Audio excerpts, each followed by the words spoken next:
ओम श्री गणेशाय नमः। श्री परमात्मने नमः। ओम नमो भगवते वासुदेवाय।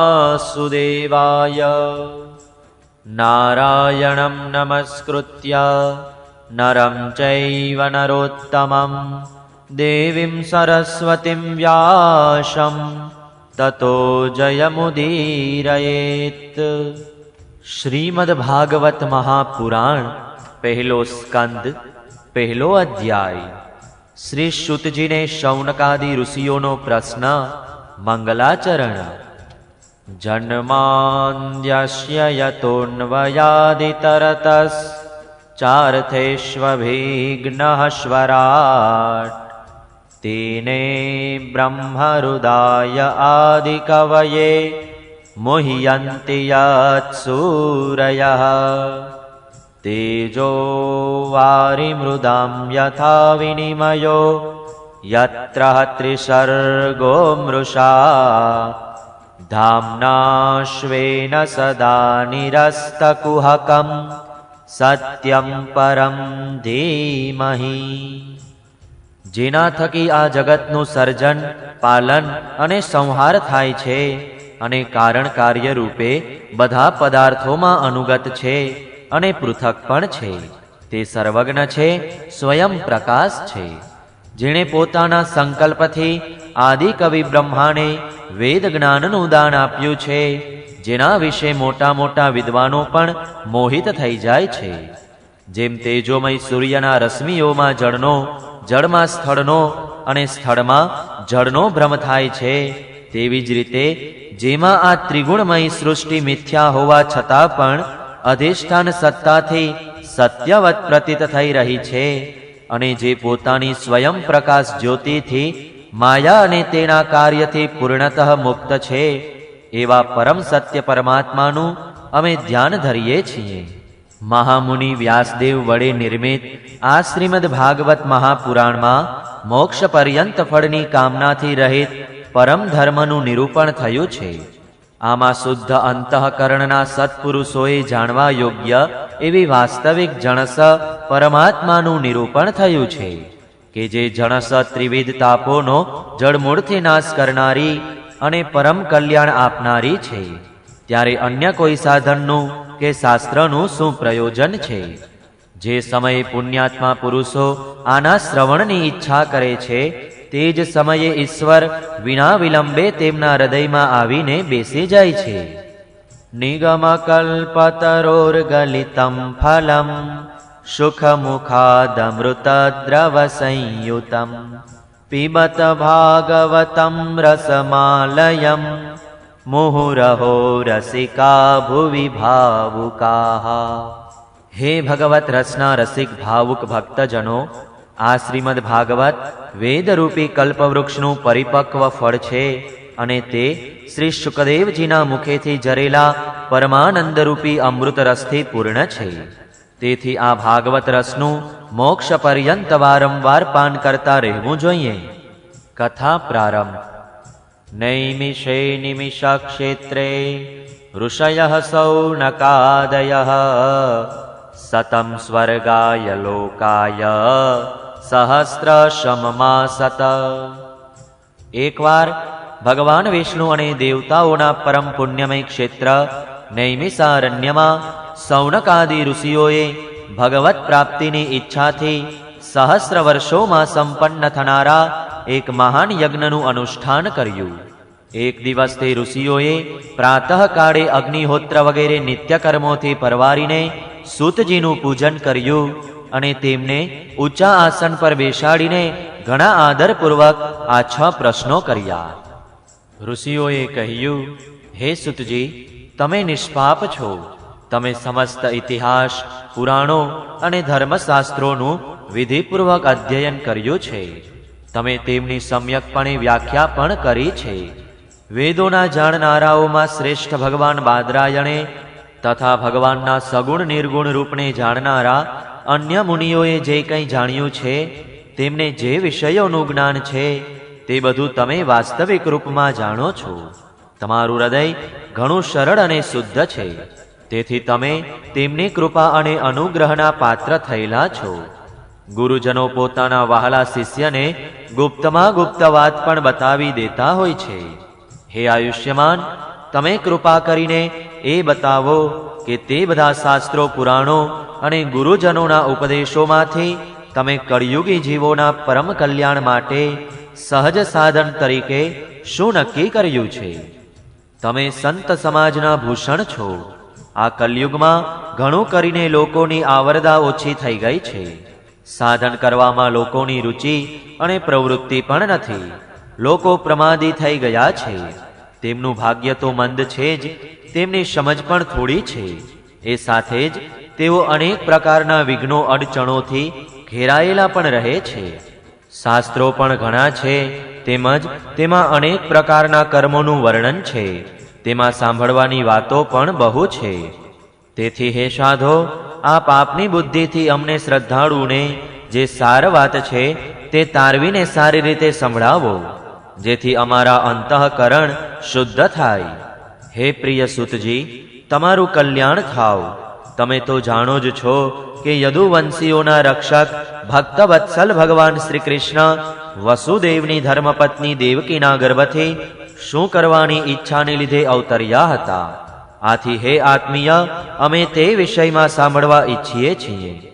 તમે કૃપા કરીને અમારા માટે તેનું વર્ણન કરો. કારણ કે ભગવાનનો અવતાર જીવોના પરમ કલ્યાણ માટે તેમજ તેમની ભગવત પ્રેમપૂર્ણ સમૃદ્ધિ માટે જ થાય છે. આ જીવ જન્મ મૃત્યુના ઘોર ચક્રાવમાં પડેલો છે. આવી સ્થિતિમાં પણ જો તે ક્યારેક ભગવાનના મંગલમય નામનું ઉચ્ચારણ કરે તો તે જ ક્ષણે તેમાંથી તે મુક્ત થઈ જાય છે. કારણ કે સ્વયં ભય પણ ભગવાનથી બીતો રહે છે. હે સુતજી, આપ જેવા પરમ વિરક્ત અને પરમ શાંત મુનિજનો ભગવાનના શ્રી ચરણોના શરણમાં જ રહે છે. તેથી તેમના સ્પર્શ માત્રથી સંસારના જીવો તરત જ પવિત્ર થઈ જાય છે. જ્યારે ગંગાજીના જળનું તો ઘણા દિવસો સુધી સેવન કરવામાં આવે ત્યારે પવિત્રતા પ્રાપ્ત થઈ શકે છે. આવા પુણ્યાત્મા ભક્તો જેમની લીલાઓનું ગાન કરતા રહે છે, તેવા ભગવાનના કડીમળને હરનારા પવિત્ર યશનું શ્રવણ ન કરે ભલા, એવો આત્મશુદ્ધિની ઈચ્છાનો કયો મનુષ્ય હશે?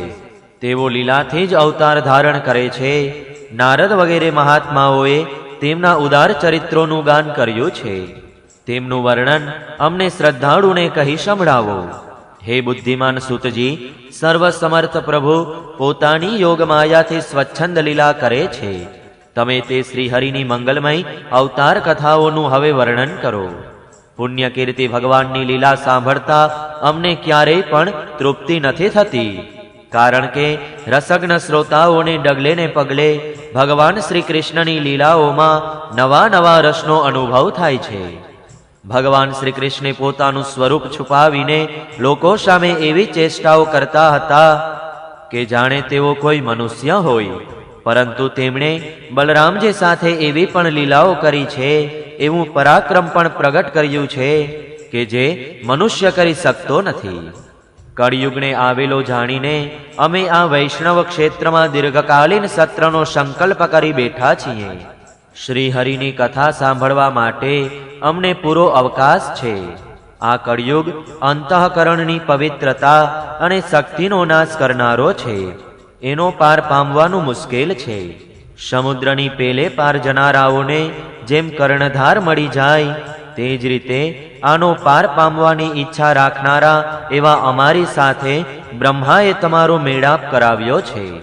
ધર્મરક્ષક બ્રાહ્મણ ભક્ત યોગેશ્વર ભગવાન શ્રી કૃષ્ણ પોતાના પરમધામમાં પધારી ગયા.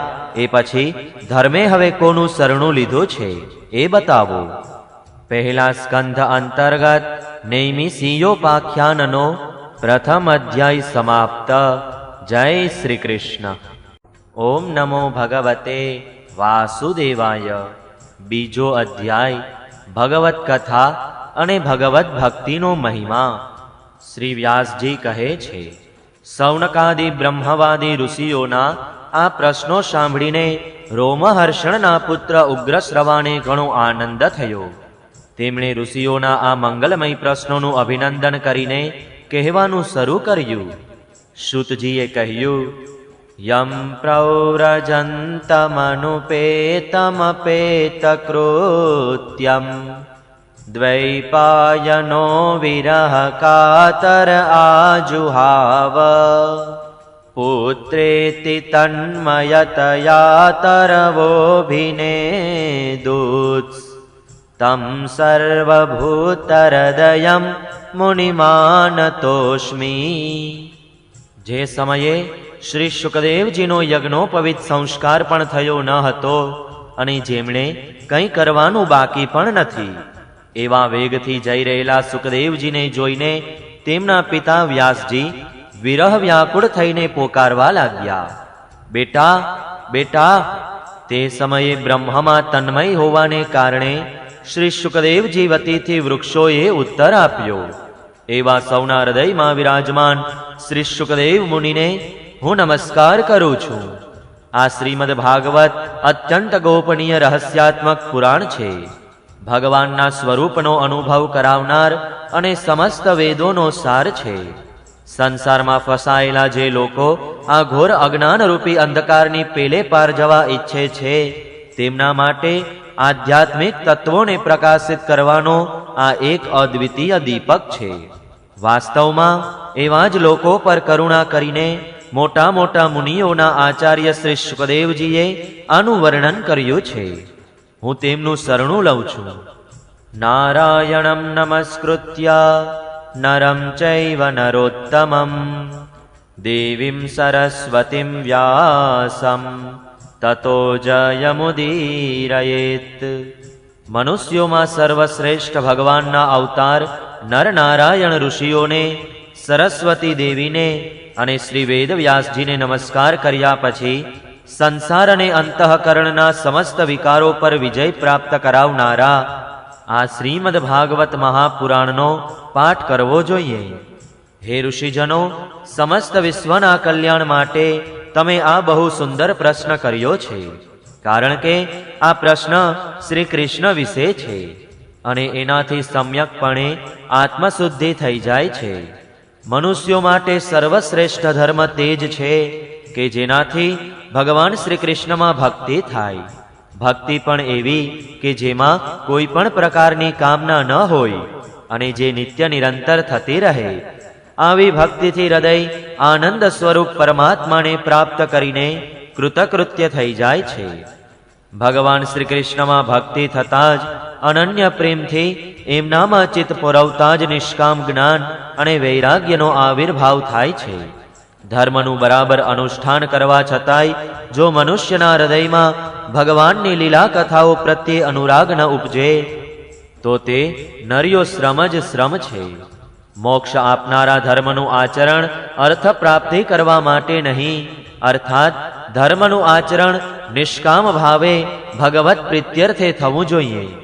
એ જ પ્રમાણે દ્રવ્યની ઉપલબ્ધિ પણ નિષ્કામ ભાવે લોકસેવા માટે થવી જોઈએ. તેનાથી પોતાની કામનાઓની પૂર્તિ કરવી એ પ્રયોજન નથી. ભોગ સાધનનું પ્રયોજન ઇન્દ્રિયોની તૃપ્તિ નથી, માત્ર જીવન નિર્વાહ થઈ શકે એ છે. જીવનનો ઉદ્દેશ તત્વ જિજ્ઞાસા હોવો જોઈએ. કર્મ પરંપરાથી અર્થ સંપાદન જ કરતા રહેવું એ કોઈ જીવનનું પ્રયોજન નથી. તત્વવેત્તાઓ અદ્વૈત જ્ઞાનને જ તત્વ કહે છે. એને જ કોઈ બ્રહ્મા, કોઈ પરમાત્મા અને કોઈ ભગવાન કહે છે. શ્રદ્ધાવાન મુનિઓ શ્રવણ ભક્તિ દ્વારા જ્ઞાન વૈરાગ્યયુક્ત અંતઃકરણમાં તે પરમ તત્વરૂપ પરમાત્માનો અનુભવ કરે છે.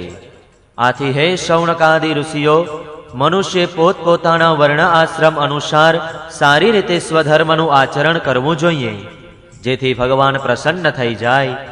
ભગવાનનું પ્રસન્ન થવું એ જ પૂર્ણ સિદ્ધિ છે. તેથી ભક્તવત્સલ ભગવાનનું જ નિત્ય નિરંતર શ્રવણ, કીર્તન, ધ્યાન અને આરાધન કરવું જોઈએ. ભગવાનના સતત ચિંતન રૂપી તલવારથી વિચારશીલ મનુષ્ય તેના કર્મોની મજબૂત ગાંઠને કાપી નાખે છે. તો ભલા એવો કયો મનુષ્ય હશે જે ભગવાનની લીલા કથાઓમાં પ્રેમ ન કરે? હે સૌનકાદિ ઋષિઓ, પવિત્ર તીર્થોનું સેવન કરવાથી મહત સેવા તે પછી શ્રવણની ઈચ્છા અને શ્રદ્ધા અને તેના ફળરૂપે ભગવત કથામાં રુચિ થાય છે. સત્પુરુષોના સુહૃદ એવા ભગવાન શ્રી કૃષ્ણના યશનું શ્રવણ અને કીર્તન એ બંને પવિત્ર કરનારા છે. તેઓ પોતાની કથા સાંભળનારાઓના હૃદયમાં આવી વસે છે અને તેમની અશુભ વાસનાઓનો નાશ કરે છે. જ્યારે શ્રીમદ ભાગવતના કે ભગવદ ભક્તોના નિરંતર સેવનથી અશુભ વાસનાઓ નાશ પામે છે, ત્યારે પવિત્ર કીર્તનના ભગવાન શ્રી કૃષ્ણ પ્રત્યે સ્થાયી પ્રેમની પ્રાપ્તિ થાય છે. ત્યારે રજોગુણ અને તમોગુણના ભાવ, કામ, લોભ વગેરે શાંત થઈ જાય છે અને ચિત્ત પર તેમનો કોઈ પ્રભાવ પડતો નથી. ત્યારે ચિત્ત સત્વગુણમાં સ્થિત થઈ આધ્યાત્મિક પ્રસન્નતાને પ્રાપ્ત થાય છે. આ રીતે ભગવાનની પ્રેમપૂર્ણ ભક્તિથી જ્યારે સંસારની સમસ્ત આસક્તિઓ છૂટી જાય છે, હૃદય આનંદથી ભરાઈ જાય છે, ત્યારે ભગવત તત્વનો અનુભવ આપોઆપ થાય છે. હૃદયમાં આત્મ સ્વરૂપ ભગવાનનો સાક્ષાત્કાર થતાં જ હૃદયની ગાંઠ ભેદાય છે. ત્યારે તમામ સંદેહ મટી જાય છે અને કર્મબંધન પણ ક્ષીણ થઈ જાય છે. તેથી બુદ્ધિમાન લોકો નિત્ય નિરંતર ઘણા આનંદથી ભગવાન શ્રી કૃષ્ણ પ્રત્યે પ્રેમ ભક્તિ કરે છે, જેનાથી આત્મપ્રસાદની પ્રાપ્તિ થાય છે. પ્રકૃતિના 3 ગુણો છે, સત્વ, રજ અને તમ. આમને સ્વીકારીને આ સંસારની ઉત્પત્તિ, સ્થિતિ અને પ્રલય માટે એક અદ્વિતીય પરમાત્મા જ બ્રહ્મા, વિષ્ણુ અને રુદ્ર આ 3 નામ ધારણ કરે છે. તેમ છતાં મનુષ્યોનું પરમ કલ્યાણ તો સત્વગુણને સ્વીકારનારા શ્રી હરિથી જ થાય છે. જેમ પૃથ્વીના વિકાર લાકડા કરતા ધુમાડો શ્રેષ્ઠ છે અને તેનાથી પણ શ્રેષ્ઠ છે અગ્નિ, કારણ કે વેદોક્ત યજ્ઞયાગાદિ દ્વારા અગ્નિ સદગતિ આપે છે. તે જ રીતે તમોગુણ કરતા રજોગુણ શ્રેષ્ઠ છે અને રજોગુણ કરતા સત્વગુણ શ્રેષ્ઠ છે, કારણ કે તે ભગવાનનું દર્શન કરાવે છે. પ્રાચીન કાળમાં મહાત્માઓ પોતાના કલ્યાણ માટે વિશુદ્ધ સત્વપૂર્ણ ભગવાન વિષ્ણુની જ આરાધના કરતા હતા. અત્યારે પણ જેઓ તેમનું અનુસરણ કરે છે તેઓ તેમની જ જેમ કલ્યાણ ભાજન બને છે. જે લોકો આ સંસાર સાગર પાર ઉતરવા ઈચ્છે છે તેવા અસૂયા રહિત મનુષ્યો ભયાનક રૂપના ભૂપતિઓની ઉપાસના નહીં કરતા સત્વગુણી વિષ્ણુ ભગવાનની અને તેમના અંશ કલા સ્વરૂપોની જ ભક્તિ કરે છે. પણ જેમનો સ્વભાવ રજોગુણી કે તમોગુણી છે, તેઓ ધન, ઐશ્વર્ય અને સંતાનની કામનાથી ભૂત, પિતૃઓ અને પ્રજાપતિઓની ઉપાસના કરે છે. કારણ કે આ લોકોનો સ્વભાવ તે ભૂતાદિને મળતો હોય છે. વેદોનું તાત્પર્ય શ્રી કૃષ્ણમાં જ છે. યજ્ઞોના ઉદ્દેશ્ય શ્રી કૃષ્ણ જ છે. યોગ શ્રી કૃષ્ણ માટે જ કરવામાં આવે છે અને સમસ્ત કર્મોની પરિસમાપ્તિ પણ શ્રી કૃષ્ણમાં જ છે. જ્ઞાનથી બ્રહ્મ સ્વરૂપ શ્રી કૃષ્ણની જ પ્રાપ્તિ થાય છે. તપસ્યા શ્રી કૃષ્ણની પ્રસન્નતા માટે જ કરવામાં આવે છે. શ્રી કૃષ્ણ માટે જ ધર્મોનું અનુષ્ઠાન થાય છે અને અંતિમ ગતિ તો શ્રી વાસુદેવ જ છે. સર્વવ્યાપી પરમાત્મા કે જે પ્રકૃતિના ગુણોથી અતીત છે, તે પરમાત્માએ જ પોતાની ત્રિગુણાત્મિકા કાર્ય કારણ રૂપી માયાથી જ સર્ગના આદિમાં આ વિશ્વની રચના કરી હતી. સત્વ, રજ અને તમ આ 3 ગુણ તે જ માયાનો વિલાસ છે. તે ગુણોમાં રહીને ભગવાન તેમનાથી યુક્ત જેવા લાગે છે, પણ વાસ્તવમાં તો તેઓ પરિપૂર્ણ વિજ્ઞાનાનંદ ધન છે. અગ્નિ તો વસ્તુતઃ એક જ છે, પણ જ્યારે તે અનેક પ્રકારના લાકડાઓમાં પ્રગટે છે ત્યારે અનેક રૂપે દેખાય છે. તેવી જ રીતે સૌના આત્મારૂપ ભગવાન તો એક જ છે, પણ પ્રાણીઓની અનેકતાને લીધે અનેક જેવા લાગે છે. તે જ ભગવાન સૂક્ષ્મભૂત તન્માત્રા, ઇન્દ્રિયો અને અંતઃકરણ વગેરે ગુણોના વિકારભૂત ભાવો વડે અનેક પ્રકારની યોનિઓનું નિર્માણ કરે છે અને તેમનામાં ભિન્ન ભિન્ન જીવોના રૂપમાં પ્રવેશ કરીને તે યોનિઓને અનુરૂપ વિષયોનો ઉપભોગ કરે છે. તેઓ જ સમસ્ત લોકોની રચના કરે છે અને દેવતા, પશુ પક્ષી, મનુષ્ય વગેરે યોનિઓમાં લીલા અવતાર લઈને સત્વગુણ વડે જીવોનું પાલન પોષણ કરે છે. પહેલા સ્કંદ અંતર્ગત નૈમિષિયોપાખ્યાનનો બીજો અધ્યાય સમાપ્ત. જય શ્રી કૃષ્ણ. ઓમ નમો ભગવતે વાસુદેવાય. ત્રીજો અધ્યાય ભગવાનના અવતારોનું વર્ણન. શ્રી સૂતજી કહે છે, સૃષ્ટિના આરંભમાં ભગવાને લોકોના નિર્માણની ઈચ્છા કરી. ઈચ્છા થતાં જ તેમણે મહત્તત્વાદી સાધનો દ્વારા ઉત્પન્ન 10 ઇન્દ્રિયો, 1 મન અને 5 ભૂત આ 16 કળાયુક્ત પુરુષ રૂપ ધારણ કર્યું. તેઓ કારણ જળમાં શયન કરતા હતા ત્યારે તેમણે યોગ નિદ્રાનો વિસ્તાર કર્યો અને તેમના નાભી સરોવરમાંથી એક કમળ પ્રગટ થયું અને તે કમળમાંથી પ્રજાપતિઓના અધિપતિ બ્રહ્માજી ઉત્પન્ન થયા. ભગવાનના તે વિરાટ રૂપના અંગ પ્રત્યંગમાં જ સમસ્ત લોકોની કલ્પના કરવામાં આવી છે. તે ભગવાનનું વિશુદ્ધ સત્વમય શ્રેષ્ઠ રૂપ છે. તે ભગવાનનું સગુણ રૂપ છે. આ વિરાટ બ્રહ્માંડ રૂપમાં ભગવાનનું જે સગુણ રૂપ છે, તત્વજ્ઞાનીઓ તેમાં પોતાની દિવ્ય દ્રષ્ટિથી બ્રહ્મનું દર્શન કરે છે. ભગવાનનું તે રૂપ હજારો પગ, જાંઘો, ભુજાઓ અને મુખોને કારણે અત્યંત વિલક્ષણ છે. તેમાં હજારો મસ્તક, હજારો કાન અને હજારો આંખો તેમજ હજારો નાસિકાઓ છે.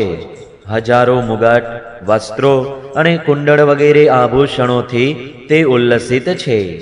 ભગવાનનું આ જ પુરુષ રૂપ જેને નારાયણ કહે છે, અનેક અવતારોનો અક્ષયકોષ છે. એમાંથી જ બધા અવતારો પ્રગટ થયા છે.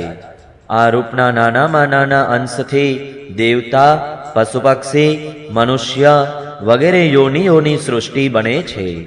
તે પ્રભુએ જ પહેલા કૌમાર સર્ગમાં શનક, સનંદન, સનાતન અને સનત કુમાર આ 4 બ્રાહ્મણોના રૂપમાં અવતાર લીધો અને અત્યંત કઠોર એવું અખંડ બ્રહ્મચર્યનું પાલન કર્યું. બીજી વાર આ સંસારના કલ્યાણ માટે સમસ્ત યજ્ઞોના સ્વામી તેજ ભગવાને રસાતલમાં ગયેલી પૃથ્વીને બહાર કાઢવા માટે વરાહ રૂપ લીધું. ઋષિઓની સૃષ્ટિમાં તેમણે દેવર્ષિ નારદના રૂપમાં ત્રીજો અવતાર લીધો અને સાત્વત તંત્રનો ઉપદેશ, જેને નારદ પાંચરાત્ર કહે છે, એનો ઉપદેશ કર્યો. એમાં કર્મો વડે કર્મબંધનમાંથી કેવી રીતે મુક્તિ મળે છે એનું વર્ણન છે.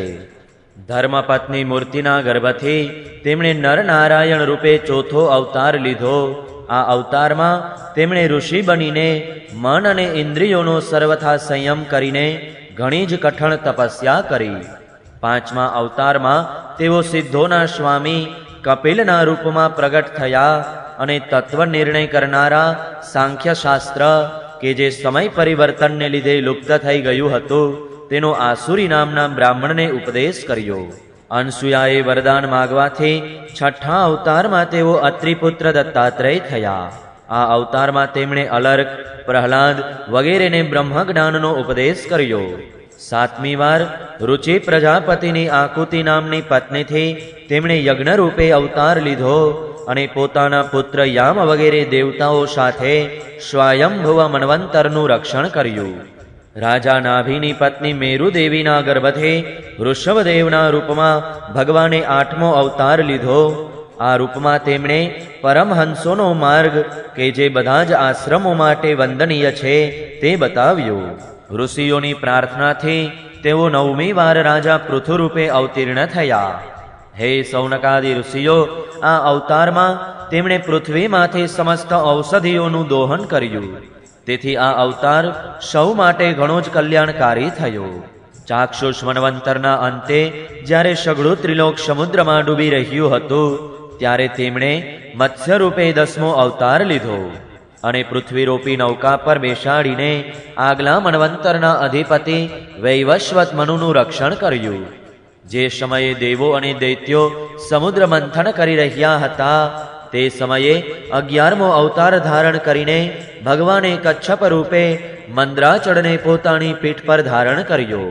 12મી વાર ધન્વંતરીના રૂપમાં અમૃત લઈને સમુદ્રમાંથી પ્રગટ થયા અને 13મી વાર મોહિની રૂપ ધારણ કરીને દૈત્યોને મોહિત કર્યા અને દેવોને અમૃત પીવડાવ્યું. 14મા અવતારમાં તેમણે નરસિંહ રૂપ ધારણ કર્યું અને અત્યંત બળવાન દૈત્યરાજ હિરણ્યકશિપુની છાતી પોતાના નખોથી અનાયાસે એ રીતે ચીરી નાખી કે જે રીતે ચટ્ટાઈ બનાવનારો વાંસને ચીરી નાખે છે. 15મી વાર ભગવાન વામનનો રૂપ ધારણ કરીને દૈત્યરાજ બલિના યજ્ઞમાં ગયા. તેઓ ઈચ્છતા તો હતા ત્રિલોકનું રાજ્ય, પણ માગી તેમણે માત્ર 3 ડગલા પૃથ્વી. પરશુરામ રૂપે 16મા અવતારમાં તેમણે જ્યારે જોયું કે રાજાઓ બ્રાહ્મણોના દ્રોહી બની ગયા છે, ત્યારે ક્રુદ્ધ થઈને તેમણે પૃથ્વીને 21 વાર ક્ષત્રિય વિહોણી બનાવી. ત્યાર પછી 17મા અવતારમાં સત્યવતીના ગર્ભથી પરાશરજી દ્વારા તેઓ વ્યાસજીના રૂપમાં અવતર્યા. તે સમયે લોકોની સમજ અને ધારણા શક્તિ ઓછી જોઈને એમણે વેદરૂપી વૃક્ષની અનેક શાખાઓ બનાવી. 18મી વાર દેવતાઓનું કાર્ય પૂર્ણ કરવાની ઈચ્છાથી તેમણે રાજાના રૂપમાં રામાવતાર લીધો અને સમુદ્ર પર સેતુ બાંધવો, રાવણ વધ વગેરે ઘણી બધી વીરતાપૂર્ણ લીલાઓ કરી. 19મા અને 20મા અવતારોમાં તેમણે યદુવંશમાં બળરામ અને શ્રી કૃષ્ણના રૂપમાં પ્રગટ થઈને પૃથ્વીનો ભાર ઉતાર્યો. આ પછી કળિયુગનું આગમન થયું હોય. મગધ દેશમાં દેવતાઓના દ્વેષી દૈત્યોને મોહિત કરવા માટે અજનના પુત્રના રૂપમાં ભગવાનનો બૌદ્ધાવતાર થશે. આનાથી પણ ઘણું પછી જ્યારે કલિયુગનો અંત નજીક હશે અને રાજાઓ ઘણું કરીને લૂંટારાઓ બની જશે, ત્યારે જગતના રક્ષક ભગવાન વિષ્ણુ યશ નામના બ્રાહ્મણને ઘેર કલ્કી રૂપે અવતરશે. હે સૌનકાદિ ઋષિઓ, જેમ અગાધ સરોવરમાંથી નાના નાના હજારો નાળા નીકળે છે, તે જ રીતે સત્વના નિધિ ભગવાન શ્રી હરિના અસંખ્ય અવતારો થયા કરે છે. ઋષિ, મનુ, દેવતા, પ્રજાપતિ, મનુપુત્ર અને જેટલા પણ મહાશક્તિશાળીઓ છે તે સગડાય ભગવાનના જ અંશ છે. આ બધા અવતારો તો ભગવાનના અંશાવતાર અથવા તો કલાવતાર છે, પરંતુ ભગવાન શ્રી કૃષ્ણ તો સ્વયં ભગવાન જ છે. જ્યારે લોકો દૈત્યોના અત્યાચારથી વ્યાકુળ થઈ ઉઠે છે, ત્યારે યુગે યુગે અનેક રૂપ ધારણ કરીને ભગવાન તેઓનું રક્ષણ કરે છે. ભગવાનના દિવ્ય જન્મોની આ કથા અત્યંત ગોપનીય રહસ્યપૂર્ણ છે. જે મનુષ્ય એકાગ્ર ચિત્તે નિયમપૂર્વક સંધ્યાકાળે અને પ્રાતઃકાળે પ્રેમપૂર્વક આનો પાઠ કરે છે, તે બધા દુઃખોમાંથી છૂટી જાય છે. આ સંપૂર્ણ વિશ્વ ચૈતન્ય સ્વરૂપ પરમાત્માનું સ્થૂળ રૂપ છે. ભગવાને મહત્તત્વાદી સાધનોથી માયાના ગુણો દ્વારા પોતે જ પોતાનામાં તે પ્રપંચનું નિર્માણ કર્યું છે. જેમ વાદળ વાયુને આશ્રય રહે છે, પરંતુ અલ્પબુદ્ધિના મનુષ્યો વાદળનો આકાશમાં આરોપ કરે છે, તેવી જ રીતે ધૂળના રજકણો વાયુમાં ન હોવા છતાં તેનો વાયુમાં આરોપ કરે છે. તેવી જ રીતે અવિવેકી મનુષ્ય બધાના સાક્ષી આત્મામાં સ્થૂળ દ્રશ્ય જગતનું આરોપણ કરે છે. આ સ્થૂળ રૂપથી પર એક સૂક્ષ્મ અવ્યક્ત એવું અપરિણત ગુણોથી વ્યહિત રૂપ છે, જે સ્થૂળ શરીરની જેમ ન તો સાકાર છે અને ન જોવા સાંભળવામાં પણ આવે છે. તે સૂક્ષ્મ શરીર છે. આત્માનો તેમાં પ્રવેશ થવાથી તેની સંજ્ઞા જીવ થઈ જાય છે અને તેનો વારંવાર જન્મ થયા કરે છે. ઉપરયુક્ત સૂક્ષ્મ અને સ્થૂળ શરીર અવિદ્યાને કારણે આત્મામાં આરોપિત છે. જે અવસ્થામાં આત્મા સ્વરૂપનું જ્ઞાન થતાં આ અજ્ઞાન દૂર થઈ જાય છે, તે જ સમયે બ્રહ્મનો સાક્ષાત્કાર થાય છે. તત્વજ્ઞાનીઓ જાણે છે કે જે સમયે આ બુદ્ધિ સ્વરૂપા પરમાત્માની માયા પણ નિવૃત્ત થઈ જાય છે, તે જ સમયે જીવ પરમાનંદમય થઈ જાય છે અને પોતાના સ્વરૂપ મહિમામાં પ્રતિષ્ઠિત થાય છે. વાસ્તવમાં જેમનો જન્મ પણ નથી અને જેમનું કર્મ પણ નથી, તે હૃદયેશ્વર ભગવાનના અપ્રાકૃત જન્મ અને કર્મોનું તત્વજ્ઞાનીઓ આ રીતે વર્ણન કરે છે. કારણ કે તેમના જન્મકર્મ એ વેદોનું અત્યંત ગોપનીય રહસ્ય છે. ભગવાનની લીલા અમોઘ છે. તેઓ લીલાથી જ આ સંસારનું સર્જન, પાલન અને સંહાર કરે છે, પરંતુ તેમાં આસક્ત થતા નથી. પ્રાણીઓના અંતઃકરણમાં છુપાયેલા રહીને જ્ઞાનેન્દ્રિયો અને મનના નિયંતાના રૂપમાં તેમના વિષયોને ગ્રહણ પણ કરે છે, પરંતુ તેમનાથી અળગા રહે છે. તેઓ પરમ સ્વતંત્ર છે. વિષયો ક્યારેય તેમને લિપ્ત કરી શકતા નથી. જેમ જાદુગર અથવા નટના સંકલ્પ અને વચનોથી કરાયેલી કરામતને અજાણ્યો વ્યક્તિ સમજી શકતો નથી, તેવી જ રીતે પોતાના સંકલ્પ અને વેદવાણી વડે ભગવાનના પ્રગટ કરેલા આ અનેક નામો અને રૂપોને તેમજ તેમની લીલાઓને કુબુદ્ધિનો જીવ ઘણી બધી તર્કયુક્તિઓ વડે પણ ઓળખી શકતો નથી. ચક્રપાણી ભગવાનની શક્તિ અને પરાક્રમ અનંત છે. એનો કોઈ તાગ પામી શકતું નથી. તેઓ સમસ્ત જગતના નિર્માતા હોવા છતાં પણ તેનાથી સર્વથા પર છે. તેમના સ્વરૂપને અથવા તો તેમની લીલાના રહસ્યને તે જ જાણી શકે છે કે જે નિત્ય નિરંતર નિષ્કપટ ભાવથી તેમના ચરણ કમળોની દિવ્ય ગંધનું સેવન કરે છે, સેવા ભાવથી તેમના ચરણોનું ચિંતન કરતો રહે છે. હે સૌનકાદિ ઋષિજનો, તમે બધા જ સૌભાગ્યશાળી અને ધન્ય છો કે આ જીવનમાં અને વિઘ્નો અડચણોથી ભરેલા આ સંસારમાં સમસ્ત લોકોના સ્વામી ભગવાન શ્રી કૃષ્ણ સાથે એવો સર્વાત્મક આત્મભાવ ધરાવો છો, એવો અનિર્વચનીય અનન્ય પ્રેમ કરો છો કે જેનાથી આ જન્મ મરણ રૂપે સંસારના ભયંકર ચક્રાઓમાં ફરીથી પડવું પડતું નથી. ભગવાન વેદ વ્યાસે વેદોના જેવું ભગવાનના ચરિત્રથી પરિપૂર્ણ આ ભાગવત નામનું પુરાણ રચ્યું છે. તેમણે આ પ્રશંસનીય, કલ્યાણકારી અને મહાન પુરાણ લોકોના પરમ કલ્યાણ માટે પોતાના આત્મજ્ઞાની શિરોમણી પુત્રને આપ્યું. આમાં બધા વેદો અને ઇતિહાસોનો સાર સંગ્રહવામાં આવ્યો છે. શુકદેવજીએ રાજા પરીક્ષિતને આ પુરાણ સંભળાવ્યું. તે સમયે તેઓ પરમ ઋષિઓથી ઘેરાયેલા આમરણ અનશનનું વ્રત લઈને ગંગા તટે બેઠેલા હતા. ભગવાન શ્રી કૃષ્ણ જ્યારે ધર્મ, જ્ઞાન વગેરેની સાથે પોતાના પરમધામમાં સિધાવી ગયા, ત્યારે આ કલયુગના જે લોકો અજ્ઞાનરૂપી અંધકારોથી અંધ થઈ રહ્યા છે, તેમના માટે આ પુરાણરૂપી સૂર્ય હાલ ઉગ્યો છે. હે સૌનકાદિ ઋષિજનો, જ્યારે મહાતેજસ્વી શ્રી શુકદેવજી મહારાજ ત્યાં આ પુરાણની કથા કહી રહ્યા હતા, ત્યારે હું પણ ત્યાં બેઠેલો હતો. ત્યાં જ મેં તેમની કૃપાપૂર્ણ અનુમતિથી તેનું અધ્યયન કર્યું. મારું જેવું અધ્યયન છે અને મારી બુદ્ધિએ જેટલું અને જે રીતે તેનું ગ્રહણ કર્યું છે તે અનુસાર હું તમને સંભળાવીશ. પહેલા સ્કંધ અંતર્ગત નૈમિષિયોપાખ્યાનનો 3જો અધ્યાય સમાપ્ત. જય શ્રી કૃષ્ણ. ઓમ નમો ભગવતે વાસુદેવાય. ચોથો અધ્યાય મહર્ષિ વ્યાસનો અસંતોષ. વ્યાસજી કહે છે, તે દીર્ઘકાલીન સત્રમાં સંમલિત થયેલા મુનિઓમાં વિદ્યા વયોવૃદ્ધ કુલપતિ ઋગ્વેદી શૌનકજીએ સૂતજીની પૂર્વોક્ત વાત સાંભળીને તેમની પ્રશંસા કરી અને કહ્યું. શૌનકજી બોલ્યા, હે સૂતજી, તમે વક્તાઓમાં શ્રેષ્ઠ છો તથા ઘણા જ ભાગ્યશાળી છો. જે કથા ભગવાન શ્રી શુકદેવજીએ કહી હતી, ભગવાનની તેજ પુણ્યમયી કથા કૃપા કરીને તમે અમને સંભળાવો. તે કથા કયા યુગમાં, કયા સ્થળે અને શા કારણે થઈ હતી? હે મુનિવર, શ્રી કૃષ્ણ દ્વૈપાયને કોની પ્રેરણાથી આ પરમહંસોની સંહિતાનું નિર્માણ કર્યું હતું? તેમના પુત્ર સુખદેવજી મોટા યોગી, સમદર્શી, ભેદભાવ રહિત અને આત્મા સ્વરૂપમાં જાગ્રત છે તથા નિરંતર એકમાત્ર પરમાત્મામાં જ તેમની દ્રઢ સ્થિતિ છે. તેઓ પોતાના વાસ્તવિક સ્વરૂપમાં છુપાયેલા હોવાને કારણે લોકોને મૂઢ જેવા લાગે છે.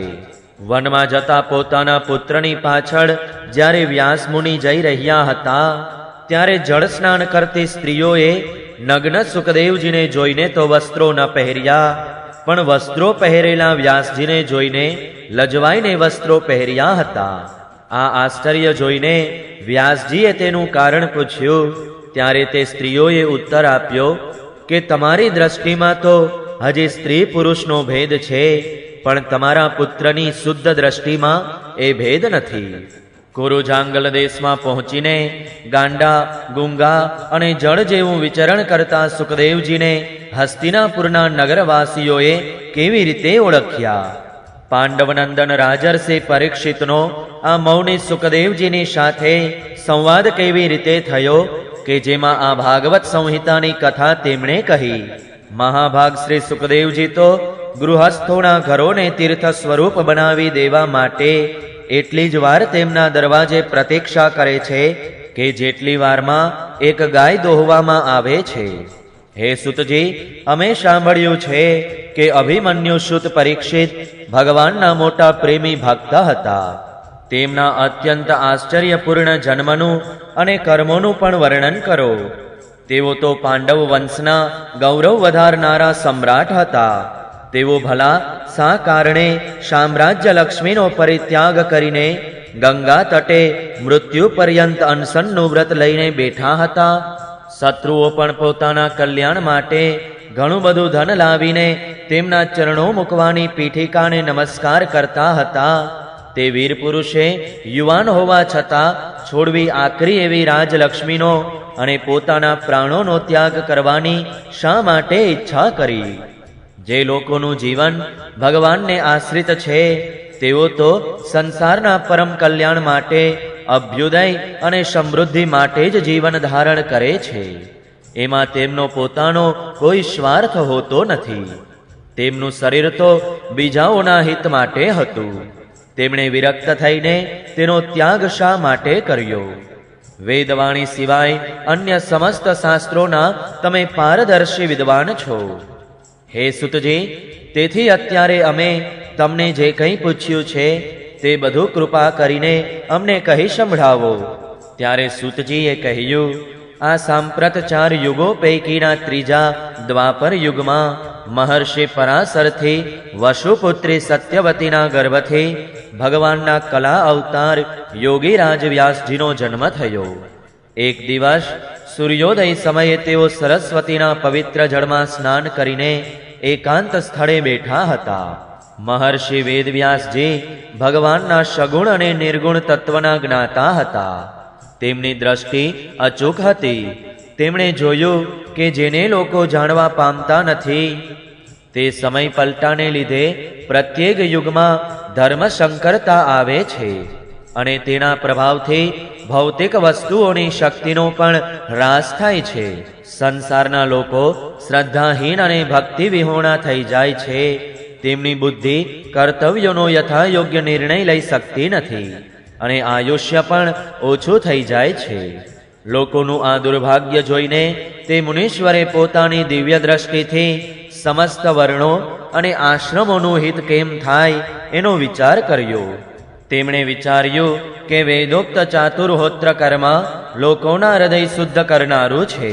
આ દ્રષ્ટિએ યજ્ઞોનો વિસ્તાર કરવા માટે તેમણે એક જ વેદના 4 વિભાગ કર્યા. વ્યાસ મુનિ વડે ઋક, યજુઃ, સામ અને અથર્વ આ 4 વેદોનો ઉદ્ધાર થયો. ઇતિહાસ અને પુરાણો એ 5મો વેદ કહેવાય છે. એમાંથી ઋગ્વેદના પૈલ સામગાનના વિદ્વાન જૈમિની અને યજુર્વેદના એકમાત્ર સ્નાતક વૈશંપાયન થયા. અથર્વવેદમાં પ્રવીણ થયા ગરુણનંદન સુમંતુ મુનિ. ઇતિહાસ અને પુરાણોના સ્નાતક મારા પિતા રોમહર્ષણ હતા. આ પૂર્વોક્ત ઋષિઓએ પોતપોતાની શાખાનું વળી વધુ ભાગોમાં વિભાગીકરણ કર્યું. આ રીતે શિષ્યો, પ્રશિષ્યો અને એમના શિષ્યો વડે વેદોની ઘણી બધી શાખાઓ બની. જે લોકોની સ્મરણ શક્તિ ઓછી છે તેવા લોકો પણ વેદોના રહસ્યને સમજી શકે તે માટે ભગવાન વેદ વ્યાસે તેમના પર કૃપા કરીને વેદોનું આવું વિભાગીકરણ કર્યું. સ્ત્રી, શુદ્ર અને પતિત દ્વિજાતિ એ ત્રણેય વેદ શ્રવણના અધિકારી નથી. તેથી તેઓ કલ્યાણકારી શાસ્ત્રોક્ત કર્મોના આચરણમાં ભૂલ કરી બેસે છે. હવે આના વડે તેમનું પણ કલ્યાણ થાય એમ વિચારીને મહામુનિ વ્યાસજીએ મોટી કૃપા કરીને મહાભારત ઇતિહાસની રચના કરી.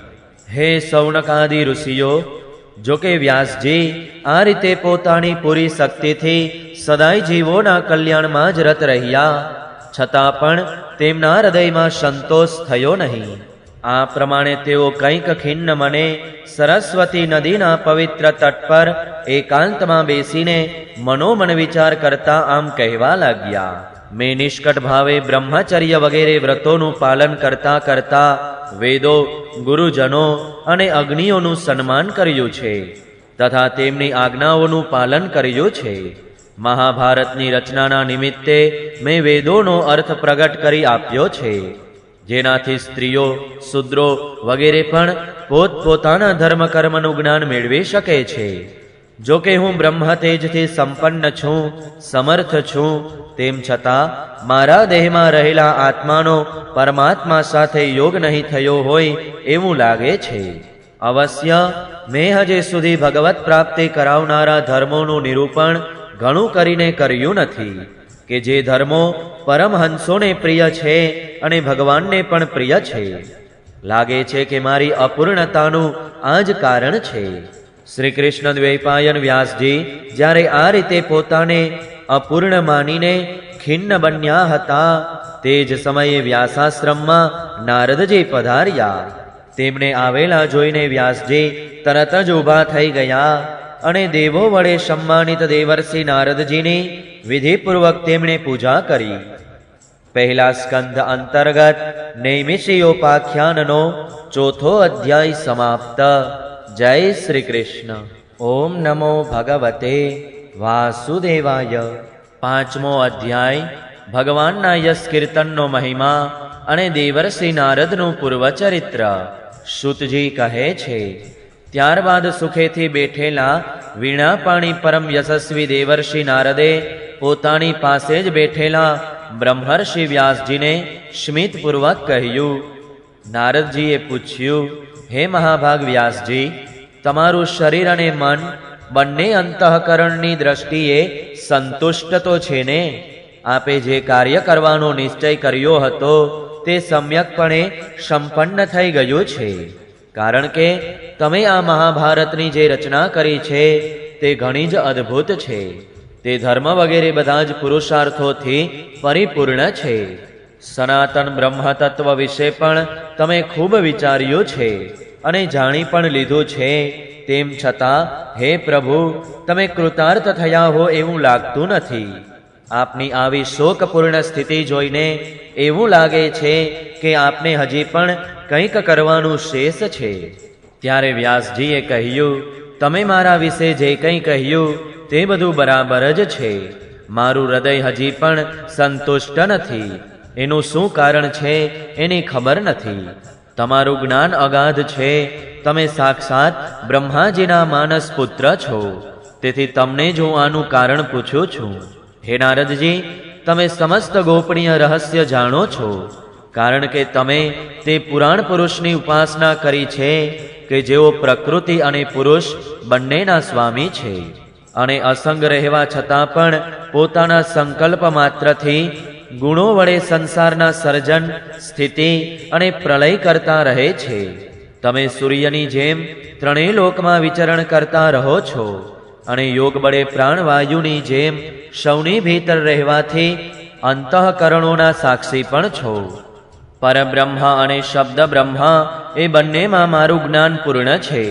ધર્મ માર્ગનું પણ હું અનુસરણ કરી રહ્યો છું. તેમ છતાં પણ જે મારામાં ઉણપ છે તે કૃપા કરીને તમે કહો. ત્યારે નારદજીએ કહ્યું, હે વ્યાસજી, તમે ઘણું કરીને ભગવાનના નિર્મળ યશનું ગાન નથી કર્યું. મારી એવી માન્યતા છે કે જેનાથી ભગવાન સંતુષ્ટ થતા નથી તે શાસ્ત્ર કે જ્ઞાન અધૂરું છે. તમે ધર્મ વગેરે પુરુષાર્થોનું જેવું નિરૂપણ કર્યું છે તેવું ભગવાન શ્રી કૃષ્ણના મહિમાનું નિરૂપણ કર્યું નથી. જગતને પવિત્ર કરનારા ભગવાન શ્રી હરિના યશનું ગાન થતું નથી. તેવી વાણી ભલે ગમે તેવા ચિત્ર વિચિત્ર અલંકારોથી યુક્ત હોય તો પણ તે કાગડાઓને ઉચ્ચિષ્ઠ અન્ન ફેંકવાના સ્થાન જેવી જ અપવિત્ર છે. પરંતુ જેમણે પોતાના હૃદયરૂપી માન સરોવરમાં કમનીય કીર્તિના ભગવાનને પધરાવી દીધા છે, તેવા પરમહંસ ભક્તો તેમાં રમણ કરતા નથી.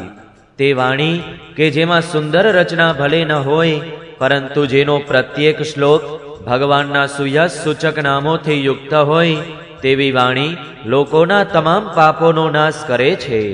વાણી એ જ છે જેનું સત્પુરુષો શ્રવણ ગાન અને કીર્તન કરતા રહે છે. કરતા ભાવ વિના પણ કરવામાં આવેલું કર્મ જો તેમાં ભગવદ ભાવ ન હોય તો તેની કોઈ શોભા નથી. ભક્તિ વિનાના નિર્મળ જ્ઞાનની પણ કોઈ શોભા નથી. કામના રહિત કરવામાં આવેલું કર્મ પણ જો ઈશ્વર અર્પણ ન કર્યું તો તે અકલ્યાણકારી જ છે. તો પછી સાંસારિક કામનાવાળું કર્મ કલ્યાણકારી ક્યાંથી બની શકે? સકામ અનુષ્ઠાન માટે તો કહેવાનું જ શું, તે તો ક્રિયા અને રૂપ બંનેમાં અભદ્ર છે. હે મહાભાગ વ્યાસજી, તમારી દ્રષ્ટિ તો અમોઘ છે. તમારી કીર્તિ પવિત્ર છે. તમે સત્યપરાયણ અને દ્રઢવ્રતી છો. તેથી તમે હવે સમસ્ત જીવોને બંધનમાંથી મુક્ત કરવા માટે અચિંત્ય શક્તિના ભગવાનની લીલાઓનું સમાધિ દ્વારા સ્મરણ કરો. જે મનુષ્ય ભગવાનની લીલા સિવાયનું અન્ય કશું કહેવા ઈચ્છે છે, તે તેવી ઈચ્છાથી જ નિર્મિત અનેક નામો અને રૂપોના ચક્કરમાં પડે છે. તેની બુદ્ધિ ભેદભાવ ભરી બની જાય છે. જેમ પવનના સપાટાઓથી ડગમગતી નાવને ક્યાંય પણ ઠરવાનું ઠેકાણું મળતું નથી, તેવી જ રીતે તેની ચંચળ બુદ્ધિ ક્યાંય પણ સ્થિર થવા પામતી નથી. સંસારી લોકો સ્વભાવથી જ વિષયોમાં ફસાયેલા છે. ધર્મના નામે તમે તેમને નિંદિત સકામ કર્મો કરવાની આજ્ઞા પણ આપી છે. આ તો ઘણી જ અવળી વાત થઈ. કારણ કે મૂર્ખ લોકો તમારા વચનોને આધારે પૂર્વોક્ત નિંદિત કર્મોને જ ધર્મ માનીને આ જ મુખ્ય ધર્મ છે એવો નિશ્ચય કરીને તેનો નિષેધ કરનારા વચનોને ઉચિત માનતા નથી. ભગવાન અનંત છે. કોઈ વિચારવાન જ્ઞાની પુરુષ જ સંસારથી વિરક્ત થઈને ભગવાનના સ્વરૂપભૂત પરમાનંદનો અનુભવ કરે છે. તેથી જે લોકો પારમાર્થિક બુદ્ધિથી રહિત છે અને ગુણો જેમને નચાવી રહ્યા છે, તેમના કલ્યાણ માટે જ તમે સર્વસાધારણ હિતની દ્રષ્ટિએ ભગવાનની લીલાઓનું વર્ણન કરો. જે મનુષ્ય પોતાનો ધર્મ ત્યજીને ભગવાનના ચરણ કમળોનું ભજન સેવન કરે છે, ભજન પરિપક્વ થઈ ગયા પછીની તો વાત જ સી. જો એની પહેલાં જ તેનું ભજન છૂટી જાય અથવા તેનું મૃત્યુ થઈ જાય તો શું ક્યાંય પણ તેનું કશું અમંગળ થઈ શકે ખરું? પરંતુ જેઓ ભગવાનનું ભજન કરતા નથી અને કેવળ સ્વધર્મનું પાલન કરે છે, તેમને કેવો લાભ મળે છે? કાલના વેગથી જીવને સુખ અને દુઃખ બંને એક પછી એક મળ્યા કરે છે. બ્રહ્મલોકથી માંડીને નીચલા લોક સુધી ક્યાંય પણ જીવ કાયમ માટે સુખ પામી શકતો નથી. તેથી વિદ્વાન પુરુષે જે શાશ્વત ભગવત પ્રાપ્તિનું સુખ છે તેના માટે જ પ્રયત્ન કરવો. હે વ્યાસજી, જે મનુષ્ય ભગવાન શ્રી કૃષ્ણના ચરણારવિંદનો સેવક છે, તે અન્ય મનુષ્યોની જેમ જન્મ મૃત્યુરૂપે સંસારમાં આવતો નથી. તેણે ભગવાનના ચરણ કમળોનું દ્રઢતાથી આલિંગન કરી લીધું છે અને તે ભગવાનના સ્મરણને છોડવા ઈચ્છતો નથી. કારણ કે તેને તે રસનો ચસ્કો લાગી ગયો છે, જેનાથી જગતની ઉત્પત્તિ, સ્થિતિ અને પ્રલય થાય છે. તે ભગવાન જ આ વિશ્વના રૂપમાં પણ છે. આમ હોવા છતાં પણ તેઓ એનાથી વિલક્ષણ છે. આ વાત તમે સ્વયં જાણો છો. તેમ છતાં મેં તમને ટૂંકમાં કહ્યું છે. તેથી આપ ભગવાનની લીલાઓનું વિસ્તારથી વર્ણન કરો. હે વ્યાસજી, તમારી દ્રષ્ટિ અમોઘ છે. તમે એ વાત જાણી લો કે તમે પુરુષોત્તમ ભગવાનના લીલા અવતાર છો. અજન્મા હોવા છતાં પણ તમે જગતના કલ્યાણ માટે જન્મ લીધો છે. તેથી તમે વિશેષ રૂપે ભગવાનની લીલાઓનું અને યશનું વર્ણન કરો. વિદ્વાનોએ એ વાતનું નિરૂપણ કર્યું છે કે મનુષ્યના તપ, વેદાધ્યયન, યજ્ઞાનુષ્ઠાન, સ્વાધ્યાય, જ્ઞાન અને દાન બધાનો ચરમ લાભ એ છે કે પુણ્ય કીર્તિ એવા શ્રી કૃષ્ણના ગુણોનું અને તેમની લીલાઓનું વર્ણન થાય. હે મુનિ, પૂર્વકલ્પમાં હું પોતાના પૂર્વ જીવનમાં વેદવાદી બ્રાહ્મણોની એક દાસીનો દીકરો હતો. તે યોગીઓ વર્ષા ઋતુમાં એક સ્થળે ચાતુર્માસ કરી રહ્યા હતા. બાળપણમાં જ મને તેમની સેવા કરવા નિમ્યો હતો. હું જો કે બાળક હતો, પણ મારામાં કોઈ પણ પ્રકારની ચંચળતા ન હતી. હું જીતેન્દ્રિય હતો, ખેલ ક્રીડાથી દૂર રહેતો હતો અને અજ્ઞાનુસાર તેમની સેવા કરતો હતો. હું ઘણું જ ઓછું બોલતો હતો. મારો આ શીલ સ્વભાવ જોઈને સમદર્શી મુનિઓએ મુજ સેવક પર અત્યંત કરુણા કરી. તેમની અનુમતિ મેળવીને વાસણોમાં તેમના દ્વારા છોડેલું ભોજન હું એક ટંક ખાઈ લેતો હતો. એનાથી મારા બધા પાપો ધોવાઈ ગયા. આ રીતે તેમની સેવા કરતા કરતા મારું હૃદય શુદ્ધ થઈ ગયું અને તેઓ જેવું પૂજન ભજન કરતા હતા તેમાં મને પણ રુચિ થઈ ગઈ. હે પ્રિય વ્યાસજી, તે સત્સંગમાં, તે લીલાગાનમાં પરાયણ મહાત્માઓની કૃપાથી હું દરરોજ શ્રી કૃષ્ણની મનોહર કથાઓ સાંભળતો હતો. એક એક પદનું શ્રદ્ધાપૂર્વક શ્રવણ કરતા કરતા પ્રિય કીર્તિ એવા ભગવાનમાં મારી રુચિ થઈ ગઈ. હે મહામુનિ, જ્યારે ભગવાનમાં મારી રુચિ થઈ ગઈ ત્યારે તે મનોહર કીર્તિ પ્રભુમાં મારી બુદ્ધિ પણ નિશ્ચળ થઈ ગઈ અને હું બ્રહ્મરૂપ થઈ ગયો. તે બુદ્ધિ થકી હું સત અને અસત રૂપી આ સમસ્ત જગતને પોતાના પરબ્રહ્મ સ્વરૂપ આત્મામાં માયાથી કલ્પિત જોવા લાગ્યો. આ પ્રમાણે શરદ અને વર્ષા એ બે ઋતુઓમાં ત્રણેય સમય તે મહાત્મા મુનિઓએ શ્રી હરિના નિર્મળ યશનું સંકીર્તન કર્યું અને હું પ્રત્યેક વાત પ્રેમપૂર્વક સાંભળતો હતો. હવે મારા હૃદયમાં ચિત્તના રજોગુણ અને તમોગુણનો નાશ કરનારી ભક્તિનો પ્રાદુર્ભાવ થયો. હું તેમનો ભારે અનુરાગી હતો, વિનયી હતો. તે મુનિઓની સેવાથી મારા બધા પાપો નાશ પામ્યા હતા. મારા હૃદયમાં શ્રદ્ધા હતી, ઇન્દ્રિયો પર સંયમ હતો અને શરીર, વાણી અને મનથી હું તેમનો આજ્ઞાંકિત હતો. તે દીનવત્સલ મહાત્માઓએ જતી વેળાએ કૃપા કરીને મને તે ગુહ્યતમ જ્ઞાનનો ઉપદેશ કર્યો કે જે જ્ઞાનનો ઉપદેશ સ્વયં ભગવાને પોતાના શ્રી મુખેથી કર્યો છે. તે ઉપદેશને લીધે જ હું જગતના નિર્માતા ભગવાન શ્રી કૃષ્ણની માયાના પ્રભાવને જાણી શક્યો કે જે જાણી લેવાથી ભગવાનના પરમપદની પ્રાપ્તિ થઈ જાય છે. હે સત્ય સંકલ્પ વ્યાસજી, સમસ્ત કર્મો પુરુષોત્તમ ભગવાન શ્રી કૃષ્ણને સમર્પિત કરી દેવા એ જ સંસારના ત્રિવિધ દુઃખોની એકમાત્ર ઔષધિ છે. આ વાત મેં તમને જણાવી છે. હે સુવ્રત, પ્રાણીઓને જે પદાર્થના સેવનથી જે રોગ થાય છે તે જ પદાર્થનો ઉપચાર વિધિ અનુસાર પ્રયોગ કરવાથી તે શું એ રોગોને દૂર નથી કરતો? એ જ રીતે જો કે બધા જ કર્મો મનુષ્યને જન્મ મૃત્યુરૂપી સંસારના ચક્રમાં ફસાવે છે, તેમ છતાં જ્યારે તે કર્મો ભગવાનને સમર્પિત કરી દેવામાં આવે છે ત્યારે તેમનું કર્મપણું જ નાશ પામે છે. આ લોકમાં શાસ્ત્ર વિહિત જે કર્મો ભગવાનની પ્રસન્નતા માટે કરવામાં આવે છે તેમનાથી જ પરાભક્તિયુક્ત જ્ઞાનની પ્રાપ્તિ થાય છે. ભગવાનના ભક્તો ભગવાનની આજ્ઞા અનુસાર ભગવત પ્રીત્યર્થ કર્મનું આચરણ કરતા રહીને ભગવાન શ્રી કૃષ્ણના ગુણોનું અને તેમના નામોનું આ પ્રમાણે વારંવાર સ્મરણ અને કીર્તન કરે છે. નમો ભગવતે તુભ્યં વાસુદેવાય ધીમહિ પ્રદ્યુમ્નાય નિરુદ્ધાય નમઃ શંકરસણાય ચ.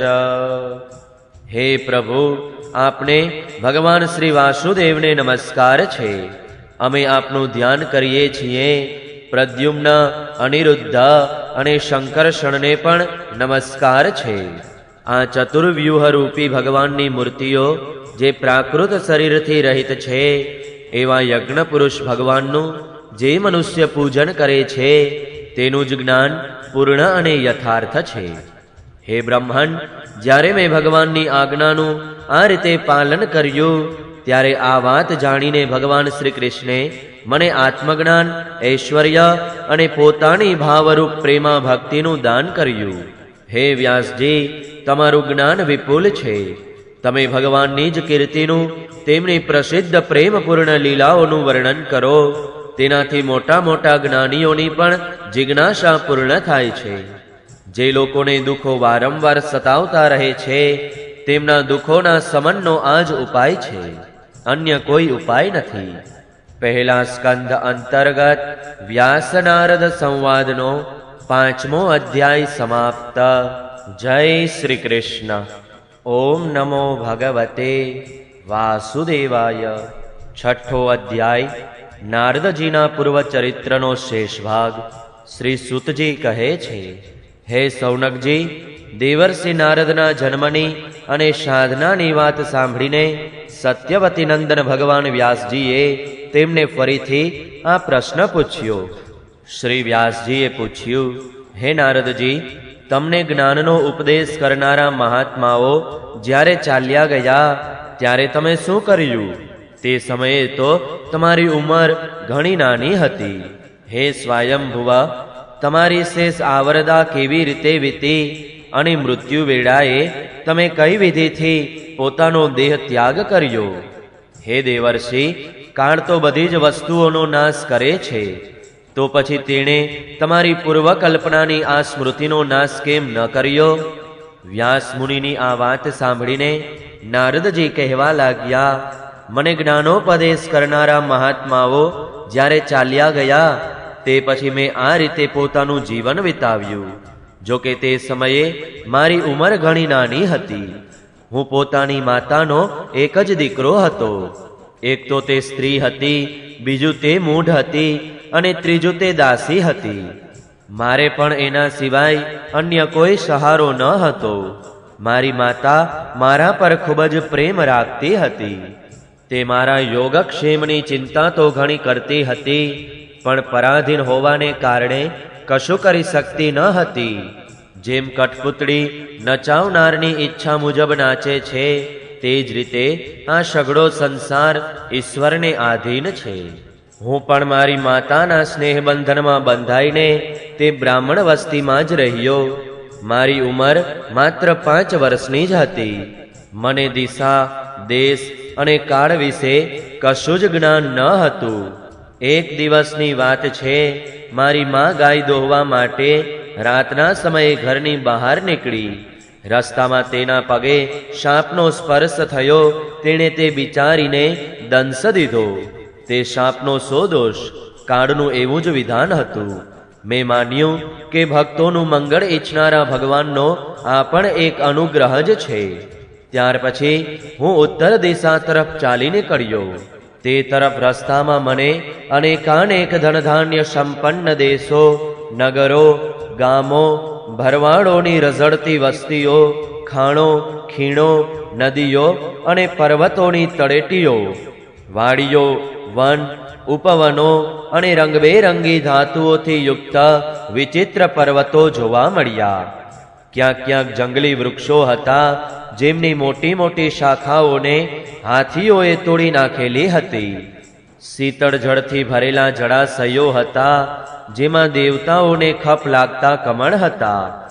એમની ઉપર પક્ષીઓ જાત જાતનો કલરવ કરી રહ્યા હતા અને ભમરાઓ ભમી રહ્યા હતા. આ બધું જોતો જોતો હું આગળ વધ્યો. હું એકલો જ હતો.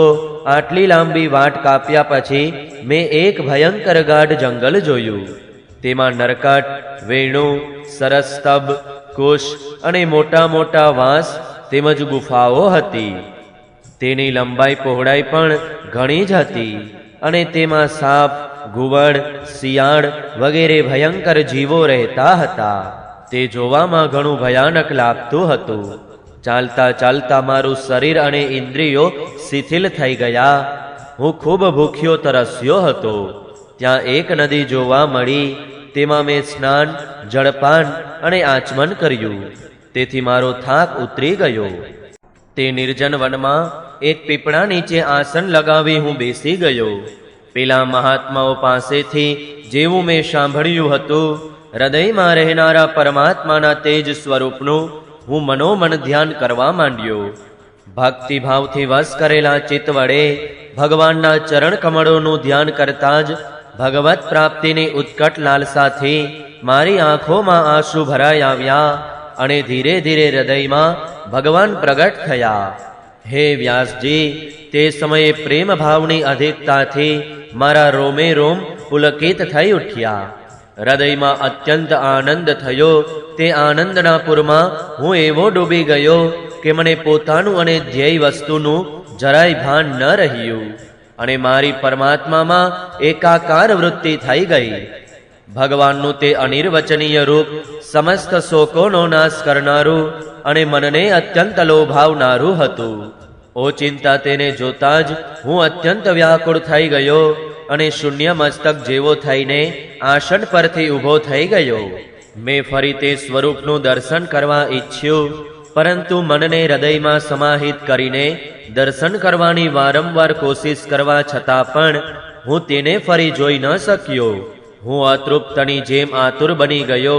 આ રીતે નિર્જન વનમાં મને પ્રયત્ન કરતો જોઈને સ્વયં ભગવાને, કે જેઓ વાણીનો વિષય નથી, તેમણે ઘણી ગંભીર અને મધુર વાણીથી મારા શોકનું શમન કરતા હોય એમ કહ્યું, ખેદ છે કે આ જન્મમાં તું મારું દર્શન કરી શકીશ નહીં. જેમની વાસનાઓ પૂર્ણપણે શાંત થઈ ગઈ ન હોય તેવા અપરિપક્વ યોગીઓને મારું દર્શન અત્યંત દુર્લભ છે. હે નિષ્પાપ બાળક, તારા હૃદયમાં મને પ્રાપ્ત કરવાની લાલસા જગાડવા માટે જ મેં તને એકવાર પોતાના રૂપની ઝાંખી કરાવી છે. મને પ્રાપ્ત કરવાની આકાંક્ષાવાળો સાધક હૃદયની તમામ વાસનાઓનો ધીરે ધીરે સમ્યકપણે ત્યાગ કરી દે છે. અલ્પકાલીન સંત સેવાથી જ તારી ચિત્તવૃત્તિ મારામાં સ્થિર થઈ ગઈ છે. હવે તું આ પ્રાકૃત મલિન શરીર છોડીને મારો પાર્ષદ બની જઈશ. મને પ્રાપ્ત કરવાનો તારો આ દ્રઢ નિશ્ચય ક્યારેય કોઈ પણ રીતે તૂટશે નહીં. સમસ્ત સૃષ્ટિનો પ્રલય થઈ જવા છતાં પણ મારી કૃપાથી તને મારું સ્મરણ કાયમ રહેશે. આકાશ જેવા અવ્યક્ત સર્વશક્તિમાન મહાન પરમાત્મા આટલું કહીને ચૂપ થઈ ગયા.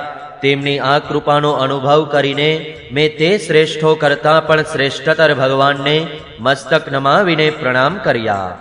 ત્યારથી જ હું લાજ સંકોચ છોડીને ભગવાનના અત્યંત રહસ્યપૂર્ણ અને મંગલમય મધુર નામોનું અને તેમની લીલાઓનું સ્મરણ અને કીર્તન કરતો રહ્યો હતો. સ્પૃહા અને મદ મત્સર તો મારા હૃદયમાંથી પહેલેથી જ નિવૃત્ત થઈ ચૂક્યા હતા. હવે હું આનંદપૂર્વક કાળની પ્રતીક્ષા કરતો કરતો પૃથ્વી પર વિચરવા લાગ્યો. હે વ્યાસજી, આ રીતે ભગવાનની કૃપાથી મારું હૃદય શુદ્ધ થયું, આસક્તિ મટી ગઈ અને હું ભગવાન શ્રી કૃષ્ણ પરાયણ થઈ ગયો. કેટલાક સમય પછી જેમ વર્ષાકાળમાં વીજળીનો એકાએક ઝબકારો થઈને પાછો શમી જાય છે, તેમ સમય આવી પહોંચતા મારો કાળ આવી ગયો. મને શુદ્ધ ભગવત પાર્ષદ શરીર પ્રાપ્ત થવાનો અવસર આવ્યેથી પ્રારબ્ધ કર્મો સમાપ્ત થઈ જવાને કારણે પાંચ ભૌતિક શરીર નષ્ટ થઈ ગયું. કલ્પના અંતમાં જે સમયે ભગવાન નારાયણ એ કારણવ એટલે કે પ્રલયકાલીન સમુદ્રના જળમાં શયન કરે છે, તે સમયે તેમના હૃદયમાં શયન કરવાની ઈચ્છાથી આ સઘળી સૃષ્ટિને સંકેલી લઈને બ્રહ્માજી જ્યારે પ્રવેશ કરવા લાગ્યા, ત્યારે તેમના શ્વાસની સાથે મેં પણ તેમના હૃદયમાં પ્રવેશ કર્યો. 1000 ચતુર્યુગી વીતી ગયા પછી જ્યારે બ્રહ્માજી જાગ્યા અને તેમણે સૃષ્ટિ સર્જનની ઈચ્છા કરી, ત્યારે તેમની ઇન્દ્રિયોમાંથી મરીચી વગેરે ઋષિઓની સાથે હું પણ પ્રગટ થયો. ત્યારથી હું ભગવાનની કૃપાથી વૈકુંઠ વગેરેમાં તથા ત્રણેય લોકમાં બહાર અને અંદર રોકટોક વગર વિચરતો રહું છું. મારા જીવનનું વ્રત ભગવાનનું ભજન અખંડ રૂપે ચાલતું રહે છે. ભગવાને આપેલી સ્વર બ્રહ્મથી વિભૂષિત આ વીણા પર સુર છોડીને હું તેમની લીલાઓનું ગાન કરતો કરતો સઘળા સંસારમાં વિચરતો રહું છું. જ્યારે હું તેમની લીલાઓનું ગાન કરવા લાગુ છું, ત્યારે તે પ્રભુ કે જેમના ચરણ કમળ સમસ્ત તીર્થોનું ઉદ્ગમ સ્થાન છે અને જેમનું યશોગાન મને અત્યંત પ્રિય લાગે છે, તેઓ બોલાવ્યા હોય તેમ તરત જ મારા હૃદયમાં આવીને દર્શન આપે છે. જે લોકોનું ચિત્ત નિરંતર વિષય ભોગોની કામનાથી આતુર હોય છે, તેમના માટે ભગવાનની લીલાઓનું કીર્તન સંસાર સાગરને પાર કરવાનું જહાજ છે. આ મારો પાકો અનુભવ છે. કામ અને લોભના પ્રહારથી વારંવાર ઘાયલ થયેલું હૃદય શ્રી કૃષ્ણની સેવાથી જેવી પ્રત્યક્ષ શાંતિ અનુભવે છે, તેવી શાંતિ યમ નિયમ વગેરે યોગ માર્ગોથી પણ મળી શકતી નથી. હે વ્યાસજી, તમે નિષ્પાપ છો. તમે મને જે કંઈ પૂછ્યું હતું તે બધું પોતાના જન્મનું અને સાધનાનું રહસ્ય તથા તમારી આત્મતુષ્ટિનો ઉપયોગ હું જણાવી ચૂક્યો. સુતજી કહે છે, હે સૌનકાદિ ઋષિઓ, દેવર્ષિ નારદે વ્યાસજીને આ પ્રમાણે કહીને ત્યાંથી જવાની અનુમતિ લીધી અને વીણા વગાડતા વગાડતા તેઓ સહજ રીતે ચાલ્યા ગયા. અહો, આ દેવર્ષિ નારદ ધન્ય છે, કારણ કે તેઓ પોતાની વીણા પર સારંગપાણી ભગવાનની કીર્તિ ગાઈ ગાઈને પોતે તો આનંદમગ્ન થાય જ છે, સાથે સાથે ત્રિવિધ તાપથી તપ્ત આ જગતને પણ આનંદિત કરતા રહે છે. પહેલા સ્કંદ અંતર્ગત વ્યાસ નારદ સંવાદનો 6થો અધ્યાય સમાપ્ત. જય શ્રી કૃષ્ણ. ઓમ નમો ભગવતે વાસુદેવાય. 7મો અધ્યાય અશ્વત્થામા વડે દ્રૌપદીના પુત્રોનું માર્યા જવું અને અર્જુને કરેલું અશ્વત્થામાનું માનમર્દન. શૌનકજીએ પૂછ્યું, હે સુતજી, સર્વજ્ઞ તથા સર્વશક્તિમાન વ્યાસ ભગવાને નારદજીનો અભિપ્રાય સાંભળી લીધો. પછી તેમના ચાલ્યા ગયા બાદ વ્યાસજીએ શું કર્યું? સુતજીએ કહ્યું, બ્રહ્મનદી સરસ્વતીના પશ્ચિમ કાંઠા પર શમ્યપ્રાસ નામનો એક આશ્રમ છે. ત્યાં ઋષિઓના યજ્ઞો થતા જ રહે છે. ત્યાં જ વ્યાસજીનો પોતાનો પણ આશ્રમ છે. તેમની ચારે બાજુ બોરડીનું સુંદર વન છે. તે આશ્રમમાં બેસીને તેમણે આચમન કર્યું અને સ્વયં પોતાના મનને સમાહિત કર્યું. તેમણે ભક્તિ યોગ વડે પોતાના મનને પૂર્ણપણે એકાગ્ર અને નિર્મળ કરીને આદિ પુરુષ પરમાત્માને જોયા અને તેમના આશ્રય રહેનારી માયાને પણ જોઈ. આ જ માયાથી મોહિત થઈને આ જીવ ત્રણેય ગુણોથી અતીત હોવા છતાં પણ પોતાને ત્રિગુણાત્મક માની લે છે અને આ માન્યતાના કારણે જ તે જન્મ મરણ રૂપી બંધનમાં પડે છે. આ અનર્થોના શમનનું સાધન છે કેવળ ભગવાનનો ભક્તિ યોગ. પરંતુ સંસારના લોકો આ વાત જાણતા નથી. આમ સમજીને વ્યાસજીએ આ પરમહંસોની સંહિતા એવા શ્રીમદ ભાગવતની રચના કરી. આના શ્રવણ માત્રથી પુરુષોત્તમ ભગવાન શ્રી કૃષ્ણ પ્રત્યે પરમ પ્રેમમય ભક્તિ થઈ જાય છે, જેનાથી જીવનો શોક, મોહ અને ભય નષ્ટ થઈ જાય છે. તેમણે આ ભાગવત સંહિતાનું નિર્માણ અને તેની પુનરાવૃત્તિ કરીને આને પોતાના નિવૃત્તિ પરાયણ પુત્ર શ્રી શુકદેવજીને ભણાવ્યું. સૌનકજીએ પૂછ્યું, શ્રી શુકદેવજી તો અત્યંત નિવૃત્તિ પરાયણ છે. તેમને કોઈ પણ વસ્તુની અપેક્ષા નથી. તેઓ સદા આત્મામાં જ રમણ કરે છે. તો પછી તેમણે શા માટે આ વિશાળ ગ્રંથનું અધ્યયન કર્યું? ત્યારે સુતજીએ કહ્યું કે જે લોકો નિરંતર આત્મામાં જ રમણ રહે છે અને સદા ભગવાનનું જ મનન ચિંતન કરે છે, તેવા જ્ઞાનીઓ પણ ભગવાનની નિર્હેતુક ભક્તિ કરતા રહે છે. કારણ કે ભગવાનના ગુણ જ એવા મધુર છે કે જે સૌને પોતાની તરફ ખેંચે છે. વળી શ્રી શુકદેવજી તો ભગવાનના ભક્તોના અત્યંત પ્રિય છે અને સ્વયં ભગવાન વેદવ્યાસના પુત્ર છે. ભગવાનના ગુણોએ તેમના હૃદયને પોતાની તરફ ખેંચી લીધું અને તેમણે ભક્તિભાવથી ભરાઈને આ વિશાળ ગ્રંથનું અધ્યયન કર્યું. હે સૌનકજી, હવે હું રાજર્ષિ પરીક્ષિતના જન્મ, કર્મ અને મોક્ષની તેમજ પાંડવોના સ્વર્ગારોહણની કથા કહું છું. કારણ કે એમાંથી જ ભગવાન શ્રી કૃષ્ણની અનેક કથાઓનો ઉદય થાય છે. જે સમય મહાભારત યુદ્ધમાં કૌરવો અને પાંડવો બંને પક્ષોના ઘણા બધા વીરો વીરગતિ પામી ચૂક્યા હતા અને ભીમસેનની ગદાના પ્રહારથી દુર્યોધનની જાંઘ ભાંગી ચૂકી હતી, ત્યારે અશ્વત્થામાએ પોતાના સ્વામી દુર્યોધનનું પ્રિય કાર્ય સમજીને દ્રૌપદીના સૂતેલા 5 પુત્રોના મસ્તક કાપીને તેને ભેટ આપ્યા. આ ઘટના દુર્યોધનને પણ અપ્રિય લાગી, કારણ કે આવા નીચ કર્મની બધા જ નિંદા કરે છે. તે બાળકોની માતા દ્રૌપદી પોતાના પુત્રોનું નિધન જોઈને અત્યંત દુઃખી થઈ. તેની આંખોમાં આંસુ છલકાઈ ઉઠ્યા. તે રોવા લાગી.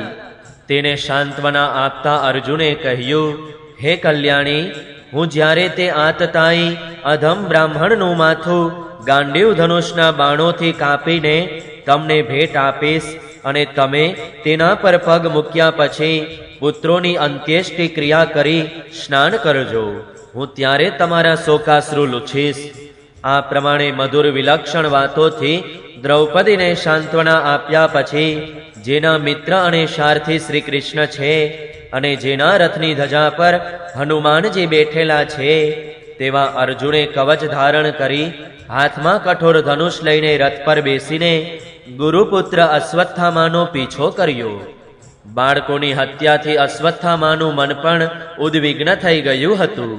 જ્યારે તેણે દૂરથી જ જોયું કે અર્જુન મારી તરફ ઝડપથી આવી રહ્યો છે, ત્યારે તે પોતાના પ્રાણનું રક્ષણ કરવા પૃથ્વી પર જ્યાં સુધી ભાગી શકતો હતો ત્યાં સુધી રુદ્રથી ભયભીત સૂર્યની જેમ ભાગતો રહ્યો. જ્યારે તેણે જોયું કે મારા રથના ઘોડા થાકી ગયા છે અને હું બિલકુલ એકલો છું, ત્યારે તેણે માન્યું કે પોતાને બચાવવાનું એકમાત્ર સાધન બ્રહ્માસ્ત્ર જ છે. જો કે તે બ્રહ્માસ્ત્રને પાછું વાળવાની વિધિ તે જાણતો ન હતો, તો પણ પ્રાણોનું સંકટ જોઈને તેણે આચમન કર્યું અને ધ્યાનસ્થ થઈને બ્રહ્માસ્ત્રનું સંધાન કર્યું. તે અસ્ત્રથી બધી દિશાઓમાં એક ઘણું પ્રચંડ તેજ ફેલાઈ ગયું. અર્જુને જોયું કે હવે તો મારા પર પ્રાણ સંકટ આવી ગયું. ત્યારે તેણે શ્રી કૃષ્ણને પ્રાર્થના કરી. અર્જુને કહ્યું, કૃષ્ણ કૃષ્ણ મહાબાહો ભક્તાનામ ભયંકર ત્વમેકો દહ્યમાનાના મપવર્ગોસી સંશ્રુતેઃ. હે શ્રી કૃષ્ણ, તમે સચ્ચિદાનંદ સ્વરૂપ પરમાત્મા છો. તમારી શક્તિ અનંત છે. તમે જ ભક્તોને અભય આપનારા છો. સંસારની ભરભરતી આગમાં જેવો બળી રહ્યા છે તે જીવોને તેમાંથી ઉગારનારા એકમાત્ર તમે જ છો. તમે પ્રકૃતિથી પર રહેનારા આદિ પુરુષ સાક્ષાત પરમેશ્વર છો. તમે પોતાની ચિદ શક્તિથી ત્રિગુણમયી માયાને દૂર ભગાડીને પોતાના અદ્વિતીય સ્વરૂપમાં સ્થિત છો. તે જ તમે પોતાના પ્રભાવથી માયા મોહિત જીવો માટે ધર્મ, અર્થ, કામ અને મોક્ષરૂપી કલ્યાણનું વિધાન કરો છો.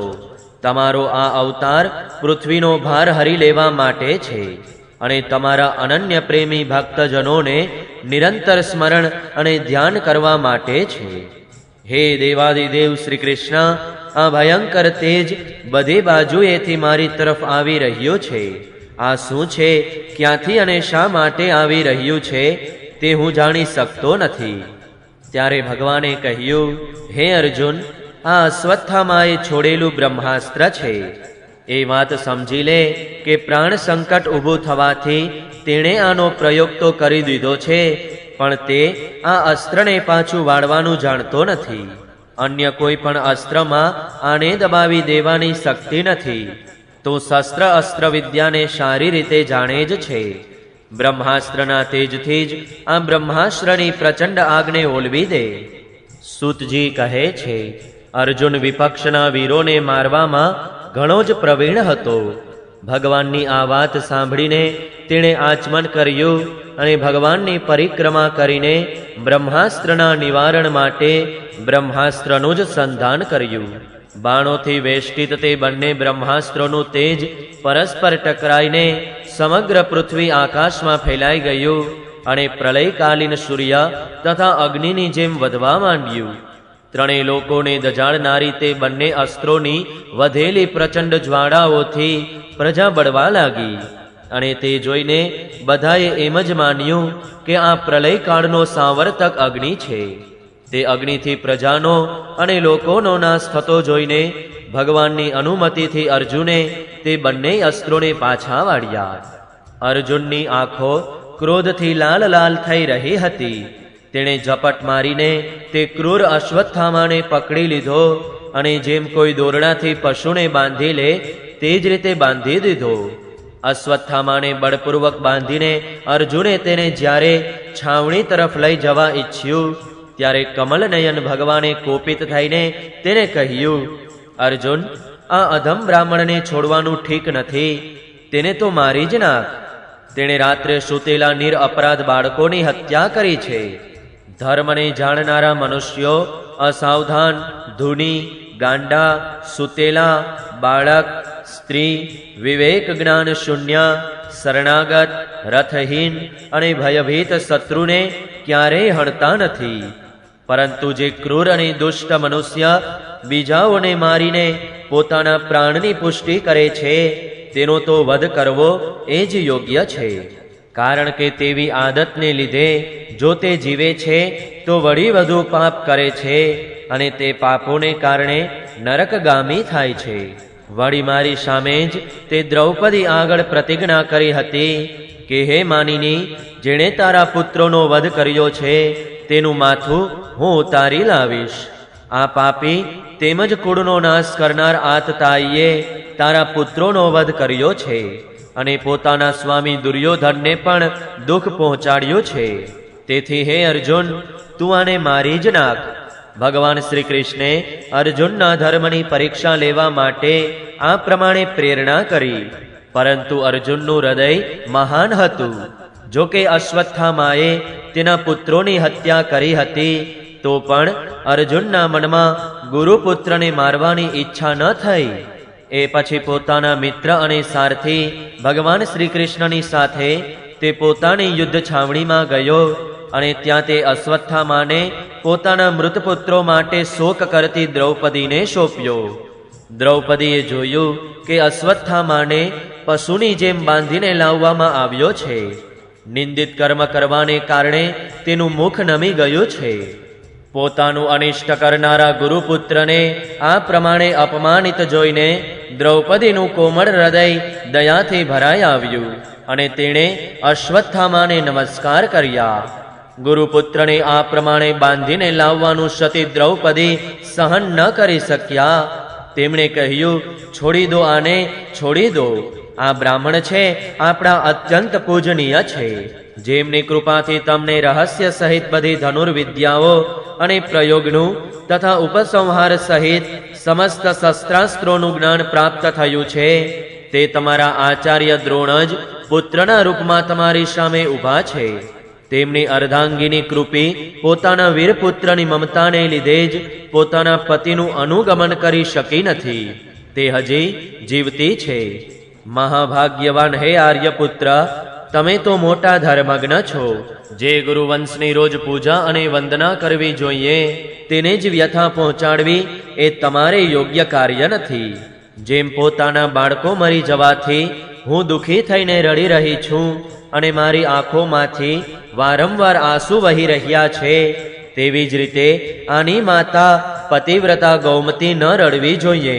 જે ઉચ્છૃંખલ રાજાઓ પોતાના કુકૃત્યોથી બ્રાહ્મણ કુળને કોપિત કરે છે તે કોપિત બ્રાહ્મણ કુળ તે રાજાઓને પરિવાર સહિત શોકાગ્નિમાં નાખીને તત્કાળ ભસ્મ કરી દે છે. શુતજીએ કહ્યું, હે સૌનકાદી ઋષિઓ, દ્રૌપદીની વાત ધર્મ અને ન્યાયને અનુકૂળ હતી. તેમાં કપટ ન હતું, પરંતુ કરુણા અને ક્ષમતા હતી. તેથી રાજા યુધિષ્ઠિરે રાણીના આ હિતભર્યા શ્રેષ્ઠ વચનોનું અભિનંદન કર્યું. એ સાથે જ નકુળ, સહદેવ, સાત્યકી, અર્જુન અને ભગવાન શ્રી કૃષ્ણે તથા ત્યાં ઉપસ્થિત સૌ નર નારીઓએ દ્રૌપદીની વાતનું સમર્થન કર્યું. તે સમયે ક્રોધિત થઈને ભીમસેને કહ્યું કે જેણે સૂતેલા બાળકોને ન તો પોતાને માટે અને ન તો પોતાના સ્વામી માટે પણ વ્યર્થ જ મારી નાખ્યા, તેનો તો વધ કરવો એ જ ઉત્તમ છે. ભગવાન શ્રી કૃષ્ણે દ્રૌપદીની અને ભીમસેનની વાતો સાંભળીને અને અર્જુન તરફ જોઈને સહેજ હસતા હસતા કહ્યું. ભગવાન શ્રી કૃષ્ણ બોલ્યા, બ્રાહ્મણ પતિત હોય તો પણ તેનો વધ ન કરવો અને આતતાયીને તો મારી જ નાખવો જોઈએ. આ બે વાતો મેં જ શાસ્ત્રોમાં કહેલી છે. તેથી મારી બંને આજ્ઞાઓનું તું પાલન કર. તે દ્રૌપદીને સાંત્વના આપતી વખતે જે પ્રતિજ્ઞા કરી હતી તેને પણ સત્ય કર. સાથે જ ભીમસેન, દ્રૌપદી અને મને જે પ્રિય હોય તે પણ કર. સૂતજી કહે છે, અર્જુન તરત જ ભગવાનના હૃદયની વાત પામી ગયો અને તેણે પોતાની તલવારથી અશ્વત્થામાના માથાનો મણી તેના વાળ સાથે ઉતારી લીધો. બાળકોની હત્યા કરવાથી તે શ્રીહીન તો પહેલેથી જ થઈ ગયો હતો, હવે મણી અને બ્રહ્મતેજથી પણ રહિત થઈ ગયો. ત્યારબાદ તેનું દોરડાનું બંધન ખોલી નાખ્યું અને તેને છાવણીમાંથી કાઢી મૂક્યો. મુંડન કરવું, ધન છીનવી લેવું અને સ્થાનથી બહાર કાઢી મૂકવો, આ જ અધમ બ્રાહ્મણોનો વધ છે. તેમના માટે આનાથી જુદું શારીરિક વધનું વિધાન નથી. પુત્રોના મૃત્યુથી દ્રૌપદી અને પાંડવો બધા જ શોકાતુર થઈ રહ્યા હતા. હવે તેમણે પોતાના મૃત ભાઈ બંધુઓની અગ્નિદાહ વગેરે અંત્યેષ્ટિ ક્રિયા કરી. પહેલા સ્કંધ અંતર્ગત દ્રોણી નિગ્રહ નામનો 7મો અધ્યાય સમાપ્ત. જય શ્રી કૃષ્ણ. ઓમ નમો ભગવતે વાસુદેવાય. 8મો અધ્યાય ગર્ભમાં પરીક્ષિતનું રક્ષણ, કુંતીએ કરેલી ભગવાનની સ્તુતિ અને યુધિષ્ઠિરનો શોક. સૂતજી કહે છે, ત્યારબાદ પાંડવો જલાંજલિના ઈચ્છુક મૃત સ્વજનોનું તર્પણ કરવા માટે સ્ત્રીઓને આગળ કરીને શ્રી કૃષ્ણની સાથે ગંગા કિનારે ગયા. ત્યાં તે બધાએ મૃતકોને જલાંજલિ આપી અને તેમના ગુણોનું સ્મરણ કરી ઘણો વિલાપ કર્યો. ત્યાર પછી ભગવાનના ચરણ કમળોની ધૂળથી પવિત્ર ગંગા જળમાં પુનઃ સ્નાન કર્યું. ત્યાં પોતાના ભાઈઓ સમેત કુરુપતિ મહારાજ યુધિષ્ઠિર, ધૃતરાષ્ટ્ર, પુત્ર શોક વિહવળ ગાંધારી, કુંતી અને દ્રૌપદી બધા બેસીને મૃત સ્વજનો માટે શોક કરવા લાગ્યા. ધૌમ્ય વગેરે મુનિઓ સહિત ભગવાન શ્રી કૃષ્ણે તેમને સાંત્વના આપી અને સમજાવ્યા કે સંસારના બધા જ પ્રાણીઓ કાળને આધીન છે. મોતથી કોઈને કોઈ બચાવી શકતું નથી. આ રીતે ભગવાન શ્રી કૃષ્ણે અજાત શત્રુ મહારાજ યુધિષ્ઠિરને તેમનું તે રાજ્ય કે જેને ધૂર્તોએ છળથી છીનવી લીધું હતું પાછું અપાવ્યું, તથા દ્રૌપદીના કેશોનો સ્પર્શ કરવાથી જેમનું આયુષ્ય ક્ષીણ થઈ ગયું હતું તે દુષ્ટ રાજાઓનો વધ કરાવ્યો. સાથે જ યુધિષ્ઠિર પાસે ઉત્તમ સામગ્રીઓ અને પુરોહિતો વડે 3 અશ્વમેઘ યજ્ઞ કરાવ્યા. આ પ્રમાણે યુધિષ્ઠિરના પવિત્ર યશને 100 યજ્ઞો કરનારા ઇન્દ્રના યશની જેમ બધી બાજુએ ફેલાવ્યો. ત્યારબાદ ભગવાન શ્રી કૃષ્ણે ત્યાંથી જવા માટે પાંડવો પાસેથી વિદાય લીધી અને વ્યાસ વગેરે બ્રાહ્મણોનો સત્કાર કર્યો. એ લોકોએ પણ ભગવાનનું ઘણું સન્માન કર્યું. ત્યાર પછી તેઓ સાત્યકી અને ઉદ્ધવ સાથે દ્વારકા જવા માટે રથ પર સવાર થયા. તે જ સમયે તેમણે જોયું કે ઉત્તરા ભય વિહવળ થઈને સામેથી દોડી આવી રહી છે. ઉત્તરાએ કહ્યું, હે દેવાધિદેવ, હે જગદેશ્વર, આપ મહાયોગી છો. આપ મારું રક્ષણ કરો, રક્ષણ કરો. આપના સિવાય આ લોકમાં મને અભય આપનાર અન્ય કોઈ નથી. કારણ કે અહીં બધા જ એકબીજાના મૃત્યુનું નિમિત્ત બની રહ્યા છે. હે પ્રભુ, આપ સર્વશક્તિમાન છો. આ ધગધગતા લોઢાનું બાણ મારી તરફ દોડી આવી રહ્યો છે. હે સ્વામી, આ બાણ મને ભલે બાળી નાખે પણ મારા ગર્ભનો નાશ ન કરે એવી કૃપા કરો. સૂતજી કહે છે, ભક્તવત્સલ ભગવાન શ્રી કૃષ્ણ તેની વાત સાંભળતા જ જાણી ગયા કે અશ્વત્થામાએ પાંડવોના વંશને નિર્બીજ કરવા માટે બ્રહ્માસ્ત્રનો પ્રયોગ કર્યો છે. હે સૌનકજી, એ જ સમયે પાંડવોએ પણ જોયું કે સળગતા 5 બાણ અમારી તરફ આવી રહ્યા છે. તેથી તેમણે પણ પોતપોતાના અસ્ત્રો ઉપાડ્યા. સર્વશક્તિમાન ભગવાન શ્રી કૃષ્ણે પોતાના અનન્ય પ્રેમીઓ પર, શરણાગત ભક્તો પર ઘણી મોટી વિપત્તિ આવેલી જાણીને પોતાના અસ્ત્ર સુદર્શન ચક્રથી તે સ્વજનોનું રક્ષણ કર્યું. યોગેશ્વર શ્રી કૃષ્ણ સમસ્ત પ્રાણીઓના હૃદયમાં વિરાજમાન આત્મા છે. તેમણે પાંડવોની વંશ પરંપરા ચલાવવા માટે પોતાની માયાના કવચથી તે ઉત્તરાના ગર્ભને ઢાંકી દીધો. હે સૌનકજી, જો કે બ્રહ્માસ્ત્ર અમોઘ છે અને તેના નિવારણનો કોઈ ઉપાય નથી, તો પણ તે ભગવાન શ્રી કૃષ્ણના તેજની સામે આવીને શાંત થઈ ગયું. આને કોઈ આશ્ચર્યની વાત ન માનવી જોઈએ, કારણ કે ભગવાન તો સર્વાશ્ચર્યપૂર્ણ છે. તેઓ જ પોતાની નિજ શક્તિ માયાથી સ્વયં અજન્મા હોવા છતાં પણ આ સંસારનું સર્જન, રક્ષણ અને સંહાર કરે છે. હવે ભગવાન શ્રી કૃષ્ણ જવા લાગ્યા ત્યારે બ્રહ્માસ્ત્રની જ્વાળાથી મુક્ત પોતાના પુત્રો અને દ્રૌપદી સહિત સતી કુંતીએ ભગવાન શ્રી કૃષ્ણની આ પ્રમાણે સ્તુતિ કરી. કુંતીએ કહ્યું, હે પ્રભુ, આપ સમસ્ત જીવોની અંદર અને બહાર સ્થિત છો, તો પણ ઇન્દ્રિયો અને વૃત્તિઓથી જોઈ શકાતા નથી, કારણ કે આપ પ્રકૃતિથી પર આદિ પુરુષ પરમેશ્વર છો. હું આપને નમસ્કાર કરું છું. ઇન્દ્રિયો વડે જે કંઈ જાણવામાં આવે છે એના મૂળમાં આપ વિદ્યમાન રહો છો અને પોતાની જ માયાના પડદાથી પોતાને ઢાંકેલા રાખો છો. હું અબુધ નારી આપ અવિનાશી પુરુષોત્તમને ભલા કેવી રીતે જાણી શકું? જેમ મૂઢ લોકો બીજો વેશ ધારણ કરેલા નટને પ્રત્યક્ષ જોઈને પણ ઓળખી શકતા નથી, તેવી જ રીતે આપ દેખાવા છતાં દેખાતા નથી. આપ શુદ્ધ હૃદયના વિચારશીલ જીવન મુક્ત પરમહંસોના હૃદયમાં પોતાની પ્રેમમયી મૂર્તિનું સર્જન કરવા માટે જ અવતર્યા છો. પછી અમે અલ્પબુદ્ધિની સ્ત્રીઓ આપને કેવી રીતે ઓળખી શકીએ? કૃષ્ણાય વાસુદેવાય દેવકી નંદનાય ચ નંદગોપકુમારાય ગોવિંદાય નમો નમઃ. આપ શ્રી કૃષ્ણ, વાસુદેવ, દેવકી નંદન, નંદગોપના લાડકલા લાલ ગોવિંદને અમારા વારંવાર પ્રણામ છે. નમઃ પંકજનાભાય નમઃ પંકજમાલિને નમઃ પંકજનેત્રાય નમસ્તે પંકજાગ્રયે.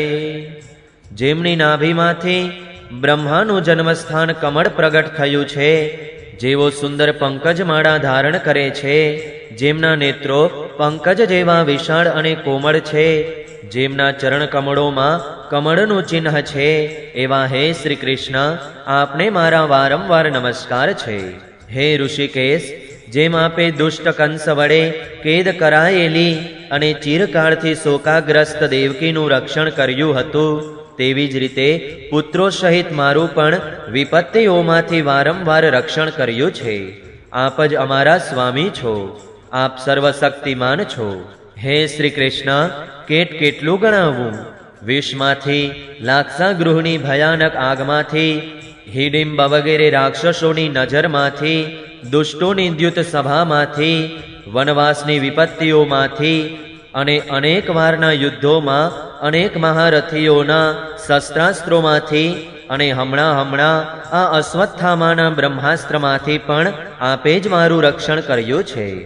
હે જગતગુરુ, અમારા જીવનમાં હંમેશા ડગલે ને પગલે વિપત્તિઓ આવતી રહો, કારણ કે વિપત્તિઓમાં જ નિશ્ચિતપણે આપના દર્શન થતા રહે છે અને આપના દર્શન થવાથી પછી જન્મ મૃત્યુના ચક્રાવમાં આવવું પડતું નથી. ઊંચા કુળમાં જન્મ, ઐશ્વર્ય, વિદ્યા અને સંપત્તિને કારણે જેનું ઘમંડ વધી જાય છે, તે મનુષ્ય તો આપનું નામ પણ લઈ શકતો નથી, કારણ કે આપ તો એવા લોકોને દર્શન આપો છો કે જેઓ અકિંચન છે. આપ નિર્ધનોનું પરમ ધન છો. માયાનો પ્રપંચ આપનો સ્પર્શ પણ નથી કરી શકતો. આપ પોતે જ પોતાનામાં વિહાર કરનારા પરમ શાંત સ્વરૂપ છો. આપ જ કૈવલ્ય મોક્ષના અધિપતિ છો. આપને હું વારંવાર નમસ્કાર કરું છું. હું આપને અનાદિ, અનંત, સર્વવ્યાપક, સર્વનિયંતા, કાળરૂપ પરમેશ્વર જ સમજું છું. આ સંસારના સમસ્ત પ્રાણીઓમાં આપ સમાન રૂપે વિચરી રહ્યા છો, છતાં લોકો પરસ્પર કલહ કરી રહ્યા છે. તે શા માટે? ખરી રીતે તો તે કલહ આપની સાથે જ છે અને તે આપનું સ્વરૂપ જ છે, કારણ કે આપના સિવાય કંઈ છે જ નહીં. હે ભગવાન, આપ જ્યારે મનુષ્યોના જેવી લીલા કરો છો ત્યારે આપ શું કરવા ઈચ્છો છો એ કોઈ જાણતું નથી. આપનું કદી કોઈ નથી પ્રિય અને નથી અપ્રિય. આપની બાબતમાં લોકોની બુદ્ધિ જ વિષમ રહેતી હોય છે. હે પ્રભુ, આપ વિશ્વના આત્મા છો, વિશ્વરૂપ છો. નથી તો આપ જન્મ લેતા કે નથી તો કર્મ પણ કરતા. તેમ છતાં પશુ પક્ષી, મનુષ્ય, ઋષિ, જળચર વગેરેમાં આપ જન્મ લો છો અને તે યોનિઓને અનુરૂપ દિવ્ય કર્મો પણ કરો છો. આ આપની લીલા માત્ર છે. જ્યારે બાળપણમાં આપે મહીની માટલી ફોડીને યશોદા માતાને ખીજવ્યા હતા અને એમણે આપને બાંધવા માટે હાથમાં દોરડું લીધું હતું, ત્યારે આપની આંખોમાં આંસુ ઉભરાઈ આવ્યા હતા. કાજળ ગાલો પર રેલાઈ રહ્યું હતું, નેત્ર ચંચળ થઈ રહ્યા હતા અને ભયની ભાવનાથી આપે પોતાનું મુખ નીચું નમાવી દીધું હતું. આપની તે દશાનું લીલા છબીનું ધ્યાન કરીને હું મોહિત થઈ જાઉં છું. ભલા જેનાથી ભય પણ ભય પામે છે તેની આ દશા. અજન્મા હોવા છતાં પણ આપે જન્મ શા માટે લીધો એનું કારણ બતાવવામાં કોઈ મહાપુરુષો એમ કહે છે કે જેમ મલયાચલની કીર્તિનો વિસ્તાર કરવા માટે તેમાં ચંદન પ્રગટ થાય છે, તે જ રીતે પોતાના પ્રિય ભક્ત પુણ્યશ્લોક રાજા યદુની કીર્તિનો વિસ્તાર કરવા માટે જ આપે એમના વંશમાં અવતાર લીધો છે. બીજા લોકો એમ કહે છે કે વસુદેવ અને દેવકીએ પૂર્વજન્મમાં આપની પાસેથી આ જ વરદાન મેળવ્યું હતું, તેથી આપ અજન્મા હોવા છતાં પણ જગતના કલ્યાણ માટે અને દૈત્યોના નાશ માટે તેમના પુત્ર બન્યા છો.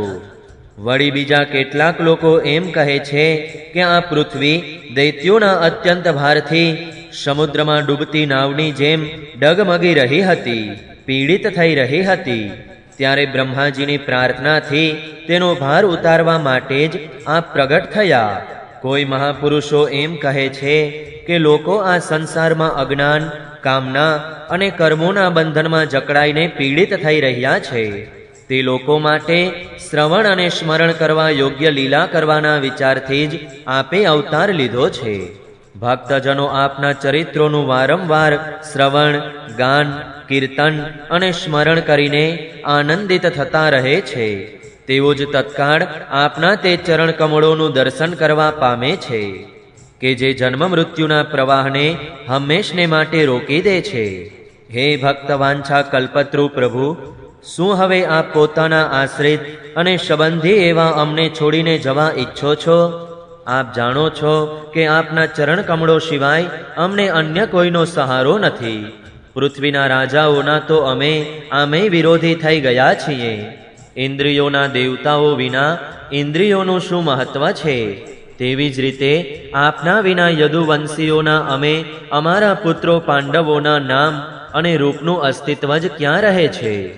હે ગદાધર, આપના વિલક્ષણ ચરણ ચિહ્નોથી ચિહ્નિત આ કુરુજાંગલ દેશની ભૂમિ આજે જેવી શોભી રહી છે તેવી આપના ચાલ્યા ગયા પછી શોભશે નહીં.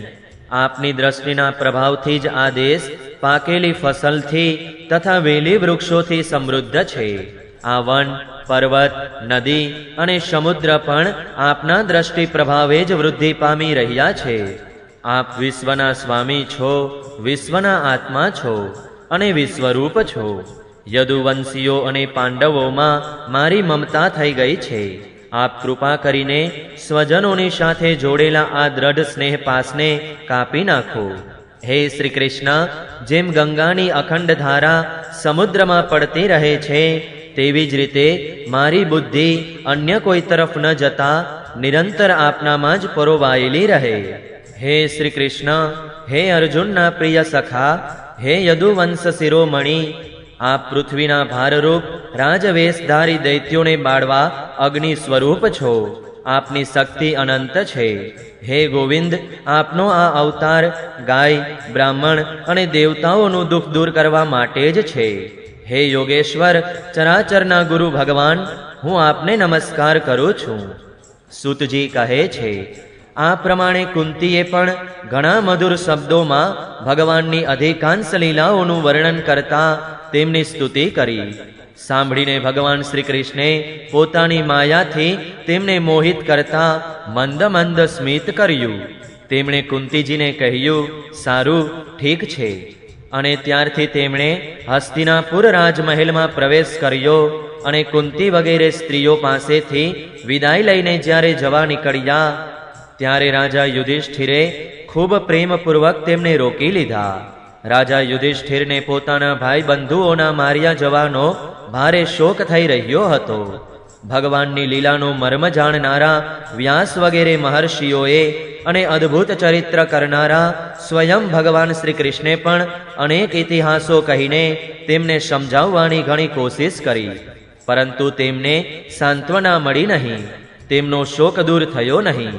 હે સૌનકાદિ ઋષિઓ, પોતાના સ્વજનોના વધથી ધર્મપુત્ર રાજા યુધિષ્ઠિરને મોટી ચિંતા થઈ. તેઓ અવિવેકયુક્ત ચિત્તે સ્નેહમોવશ થઈને કહેવા લાગ્યા, અરે, મુજ દુરાત્માના હૃદયમાં બદ્ધમૂલ થયેલું આ અજ્ઞાન તો જુઓ. મેં શિયાળ કૂતરાના આહાર એવા આ અનાત્મા શરીર માટે અનેક અક્ષૌહિણી સેનાનો નાશ કર્યો. મેં બાળકો, બ્રાહ્મણો, સંબંધીઓ, મિત્રો, કાકા, ભાઈ ભાંડુઓ અને ગુરુજનોનો દ્રોહ કર્યો છે. કરોડો વર્ષો પણ નરકમાંથી મારો છુટકારો થઈ શકશે નહીં. જો કે શાસ્ત્રનું વચન છે કે રાજા જો પ્રજાનું પાલન કરવા માટે ધર્મયુદ્ધમાં શત્રુઓને મારે તો તેને પાપ લાગતું નથી, તો પણ તેનાથી મને સંતોષ થતો નથી. મારા વડે માર્યા ગયેલાઓની સ્ત્રીઓ અને બંધુઓનો મેં દ્રોહ કર્યો છે. તેમાંથી ગમે તેટલા યજ્ઞ યાગાદિ કર્મો કરીને પણ છૂટી શકું એમ નથી. જેમ કાદવથી ગંદા જળને સ્વચ્છ કરી શકાતું નથી, મદિરાથી મદિરાની અપવિત્રતાને મિટાવી શકાતી નથી, તે જ રીતે એક પણ પ્રાણીની હત્યાનું પ્રાયશ્ચિત અનેક યજ્ઞો વડે કરી શકાતું નથી. તો પછી અનેક અક્ષૌહિણી સેના હણાઈ એનું પ્રાયશ્ચિત કઈ રીતે થાય? પહેલા સ્કંદ અંતર્ગત કુંતી સ્તુતિ યુધિષ્ઠિરાનુતાપ નામનો 8મો અધ્યાય સમાપ્ત. જય શ્રી કૃષ્ણ. ઓમ નમો ભગવતે વાસુદેવાય. 9મો અધ્યાય યુધિષ્ઠિર વગેરેનું ભીષ્મજી પાસે જવું અને ભગવાન શ્રી કૃષ્ણની સ્તુતિ કરતા કરતા ભીષ્મજીએ પ્રાણત્યાગ કરવો. સૂતજી કહે છે, આ પ્રમાણે રાજા યુધિષ્ઠિર પ્રજાદ્રોહથી ભયભીત થઈ રહ્યા હતા. તે પછી બધા ધર્મોનું જ્ઞાન પ્રાપ્ત કરવાની ઈચ્છાથી તેમણે કુરુક્ષેત્રની યાત્રા કરી કે જ્યાં ભીષ્મ પિતામહ સરસૈયા પર પડેલા હતા. હે સૌનકાદિ ઋષિઓ, તે સમયે તે બધા ભાઈઓએ જેમને સારા સારા ઘોડા જોતર્યા હતા તેવા સ્વર્ણજડિત રથો પર સવાર થઈને પોતાના ભાઈ યુધિષ્ઠિરનું અનુગમન કર્યું. તેમની સાથે વ્યાસ, ધૌમ્ય વગેરે બ્રાહ્મણો પણ હતા. હે સૌનકજી, અર્જુનની સાથે ભગવાન શ્રી કૃષ્ણ પણ રથ પર બેસીને ચાલ્યા. તે બધા ભાઈઓની સાથે મહારાજ યુધિષ્ઠિરની એવી શોભા થઈ કે જાણે યક્ષોથી ઘેરાયેલા સ્વયં કુબેર જ જઈ રહ્યા હોય. સ્વર્ગમાંથી પતન પામેલા દેવતાઓની જેમ બાણસૈયા પર પડેલા ભીષ્મ પિતામહને જોઈને શ્રી કૃષ્ણ સહિત પાંડવોએ અને તેમના અનુયાયીઓએ પ્રણામ કર્યા. હે સૌનકજી, તે જ વખતે ભરતવંશીઓના ગૌરવરૂપ ભીષ્મ પિતામહને જોવા માટે બધા જ બ્રહ્મર્ષિઓ, દેવર્ષિઓ અને રાજર્ષિઓ ત્યાં પધાર્યા.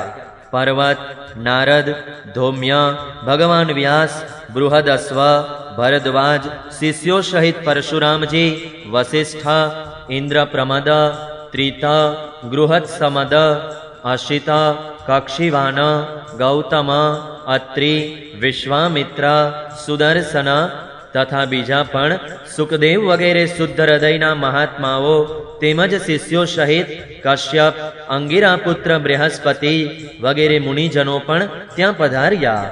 ભીષ્મ પિતામહ ધર્મને અને દેશકાળના વિભાગને એટલે કે ક્યાં ક્યાં સમયે શું શું કરવું જોઈએ એ જાણતા હતા. તેમણે તે મહાભાગ ઋષિઓને સંમલિત થયેલા જોઈને તેમનો યથાયોગ્ય સત્કાર કર્યો. તેઓ ભગવાન શ્રી કૃષ્ણના પ્રભાવને પણ જાણતા હતા. તેથી તેમણે પોતાની લીલાથી મનુષ્ય વેશ ધારણ કરીને ત્યાં બેઠેલા તથા જગદીશ્વર રૂપે હૃદયમાં વિરાજમાન ભગવાન શ્રી કૃષ્ણની ભીતર અને બહાર બંને જગ્યાએ પૂજા કરી. પાંડવો અત્યંત વિનય અને પ્રેમપૂર્વક ભીષ્મ પિતામહની પાસે બેઠા. તેમને જોઈને ભીષ્મ પિતામહની આંખો પ્રેમાશ્રુથી ભરાઈ આવી. તેમણે તેમને કહ્યું, હે ધર્મપુત્રો, અરે રે હાય! એ ભારે દુઃખ અને અન્યાયની વાત છે કે બ્રાહ્મણ ધર્મ અને ભગવાનના આશ્રિત રહેવા છતાં પણ તમારે આટલા કષ્ટ સાથે જીવવું પડ્યું, જે માટે તમે કદાપી યોગ્ય ન હતા. અતિરથી પાંડુની મરણ વેળાએ તમારી ઉંમર ઘણી નાની હતી. તે દિવસોમાં તમારે માટે કુંતીએ અને સાથે સાથ તમારે પણ વારંવાર ઘણા બધા કષ્ટ વેઠવા પડ્યા. જે રીતે વાદળા વાયુના વશમાં રહે છે, તે જ રીતે લોકપાલો સમેત સઘળો સંસાર કાળ ભગવાનને આધીન છે. હું સમજું છું કે તમારા જીવનમાં આજે અપ્રિય ઘટનાઓ બની છે, તે બધું એમની જ લીલા છે. નહીંતર જ્યાં સાક્ષાત ધર્મપુત્ર યુધિષ્ઠિર રાજા હોય, ગદાધારી ભીમસેન અને ધનુર્ધારી અર્જુન રક્ષણનું કામ કરી રહ્યા હોય, ગાંડીવ ધનુષ હોય અને સ્વયં ભગવાન શ્રી કૃષ્ણ સુહૃદ હોય, ત્યાં પણ ભલા વિપત્તિની સંભાવના હોય ખરી? આ કાળરૂપ શ્રી કૃષ્ણ ક્યારે શું કરવા ઈચ્છે છે, એ વાત કોઈ ક્યારેય જાણતું નથી. મોટા મોટા જ્ઞાનીઓ પણ તેને સમજવામાં મોહિત થઈ જાય છે. હે યુધિષ્ઠિર, સંસારની આ બધી ઘટનાઓ ઈશ્વરાધીન છે. તેવું સમજીને તમે અનાથ પ્રજાનું પાલન કરો, કારણ કે હવે તમે જ તેના સ્વામી છો અને તેનું પાલન કરવામાં સમર્થ છો. આ શ્રી કૃષ્ણ સાક્ષાત ભગવાન છે. એ સૌના આદિ કારણ અને પરમ પુરુષ નારાયણ છે. એ યદુવંશીઓમાં ગુપ્ત રૂપે રહીને પોતાની લીલા દ્વારા લોકોને મોહિત કરે છે. તેમનો પ્રભાવ અત્યંત ગૂઢ અને રહસ્યમય છે. હે યુધિષ્ઠિર, તેને ભગવાન શંકર, દેવર્ષિ નારદ અને સ્વયં ભગવાન કપિલ જ જાણે છે. જેમને તમે પોતાના મામાનો દીકરો, પ્રિય મિત્ર અને સૌથી મોટો હિતેચ્છુ માનો છો, તથા જેમને તમે પ્રેમવશ પોતાનો મંત્રી, દૂત અને સારથી સુદ્ધા બનાવવામાં સંકોચ નથી કર્યો, તે સ્વયં પરમાત્મા છે. આ સર્વાત્મા સમદર્શી અદ્વિતીય છે. તે અહંકાર શૂન્ય છે. તેથી અહંકારથી ઉત્પન્ન થતી બુદ્ધિની વિષમતા પણ તેનામાં નથી. તે નિર્દોષ છે. હે યુધિષ્ઠિર, જુઓ તો ખરા, તેઓ પોતાના અનન્ય પ્રેમી ભક્તો પર કેટલી કૃપા કરે છે. આ જ કારણ છે કે આવા સમયે કે જ્યારે હું પોતાના પ્રાણોનો ત્યાગ કરી રહ્યો છું, ત્યારે આ ભગવાન શ્રી કૃષ્ણે મને સાક્ષાત દર્શન આપ્યા છે. ભગવત પરાયણ યોગી પુરુષો ભક્તિભાવથી તેનામાં મન પોરવીને અને વાણીથી તેમના નામોનું કીર્તન કરતા રહીને દેહ ત્યાગ કરે છે અને કામનાઓમાંથી તેમજ કર્મના બંધનમાંથી છૂટી જાય છે. તે જ દેવાદિદેવ ભગવાન પોતાના પ્રસન્ન હાસ્ય અને રક્તકમળ જેવા અરુણ નેત્રોથી ઉલ્લસિત મુખવાળા ચતુર્ભુજ રૂપે, કે જે રૂપના દર્શન બીજા લોકોને કેવળ ધ્યાનમાં જ થાય છે, ત્યાં સુધી અહીં જ સ્થિત રહીને પ્રતીક્ષા કરે છે કે જ્યાં સુધી હું આ શરીરનો ત્યાગ ન કરું. સુતજી કહે છે, યુધિષ્ઠિરે તેમની આ વાત સાંભળીને સરસૈયા પર સૂતેલા તે ભીષ્મ પિતામહને ઘણા બધા ઋષિઓની રૂબરૂમાં જ અનેક પ્રકારના ધર્મો વિશેના અનેક રહસ્યો પૂછ્યા. ત્યારે તત્વવેત્તા ભીષ્મ પિતામહે વર્ણ અને આશ્રમ અનુસાર મનુષ્યનો સ્વાભાવિક ધર્મ, વૈરાગ્ય તથા રાગને કારણે વિભિન્ન રૂપે દર્શાવેલા નિવૃત્તિ પ્રવૃત્તિ રૂપી દ્વિવિધ ધર્મ, દાન ધર્મ, રાજધર્મ, મોક્ષ ધર્મ, સ્ત્રી ધર્મ, ભગવત ધર્મ, આ બધાનું સંક્ષેપ્તમાં અને વિસ્તારપૂર્વક અલગ અલગ રીતે વર્ણન કર્યું. હે સૌનકજી, એની સાથે જ ધર્મ, અર્થ, કામ અને મોક્ષ આ ચારે પુરુષાર્થોનું તથા એમની પ્રાપ્તિના સાધનોનું અનેક ઉપાખ્યાનો અને ઇતિહાસ સંભળાવીને વિભાગવાર વર્ણન કર્યું. ભીષ્મ પિતામહ આ પ્રમાણે ધર્મનું પ્રવચન કરી રહ્યા ત્યારે જ તે ઉત્તરાયણનો સમય આવી પહોંચ્યો કે જેની ઈચ્છા મૃત્યુને સ્વાધીન રાખનારા ભગવત પરાયણ યોગીજનો કરતા રહે છે.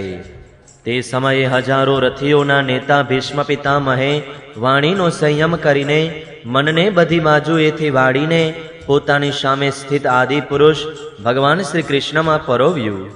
ભગવાન શ્રી કૃષ્ણના સુંદર ચતુર્ભુજ વિગ્રહ પર તે સમયે પિતાંબર લહેરાઈ રહ્યું હતું. ભીષ્મ પિતામહ ખુલ્લી આંખોથી તેમને નિહાળી રહ્યા. તેમને શસ્ત્રોના પ્રહારથી જે પીડા થઈ રહી હતી તે તો ભગવાનના દર્શન માત્રથી જ તરત જ દૂર થઈ ગઈ તથા ભગવાનની વિશુદ્ધ ધ્યાન ધારણાથી તેમના જે પણ કેટલાક અશુભ શેષ હતા તે બધા જ નષ્ટ થઈ ગયા. હવે દેહ ત્યાગ વેળાએ તેમણે પોતાની સમસ્ત ઇન્દ્રિયોના વૃત્તિ વિલાસને થંભાવી દીધો અને અત્યંત પ્રેમપૂર્વક ભગવાનની સ્તુતિ કરવા લાગ્યા. શ્રી ભીષ્મ ઉવાચ ઇતિ મતિરૂપકલ્પિતા વિતૃષ્ણા ભગવતી સાત્વત પુંગવે વિભુમ્ની સ્વસુખમુપગતે ક્વચિદ વિહર્તુમ પ્રકૃતિમુપેયુષિયાદ ભવ પ્રવાહ ત્રિભુવનકમનમ તમાલવર્ણમ રવિકરગૌરવરામ્બરમ દધાને વપુરલકકુલાવૃતાનનાબ્જમ વિજયસખે રતિરાસ્તુ મે નવદ્યા.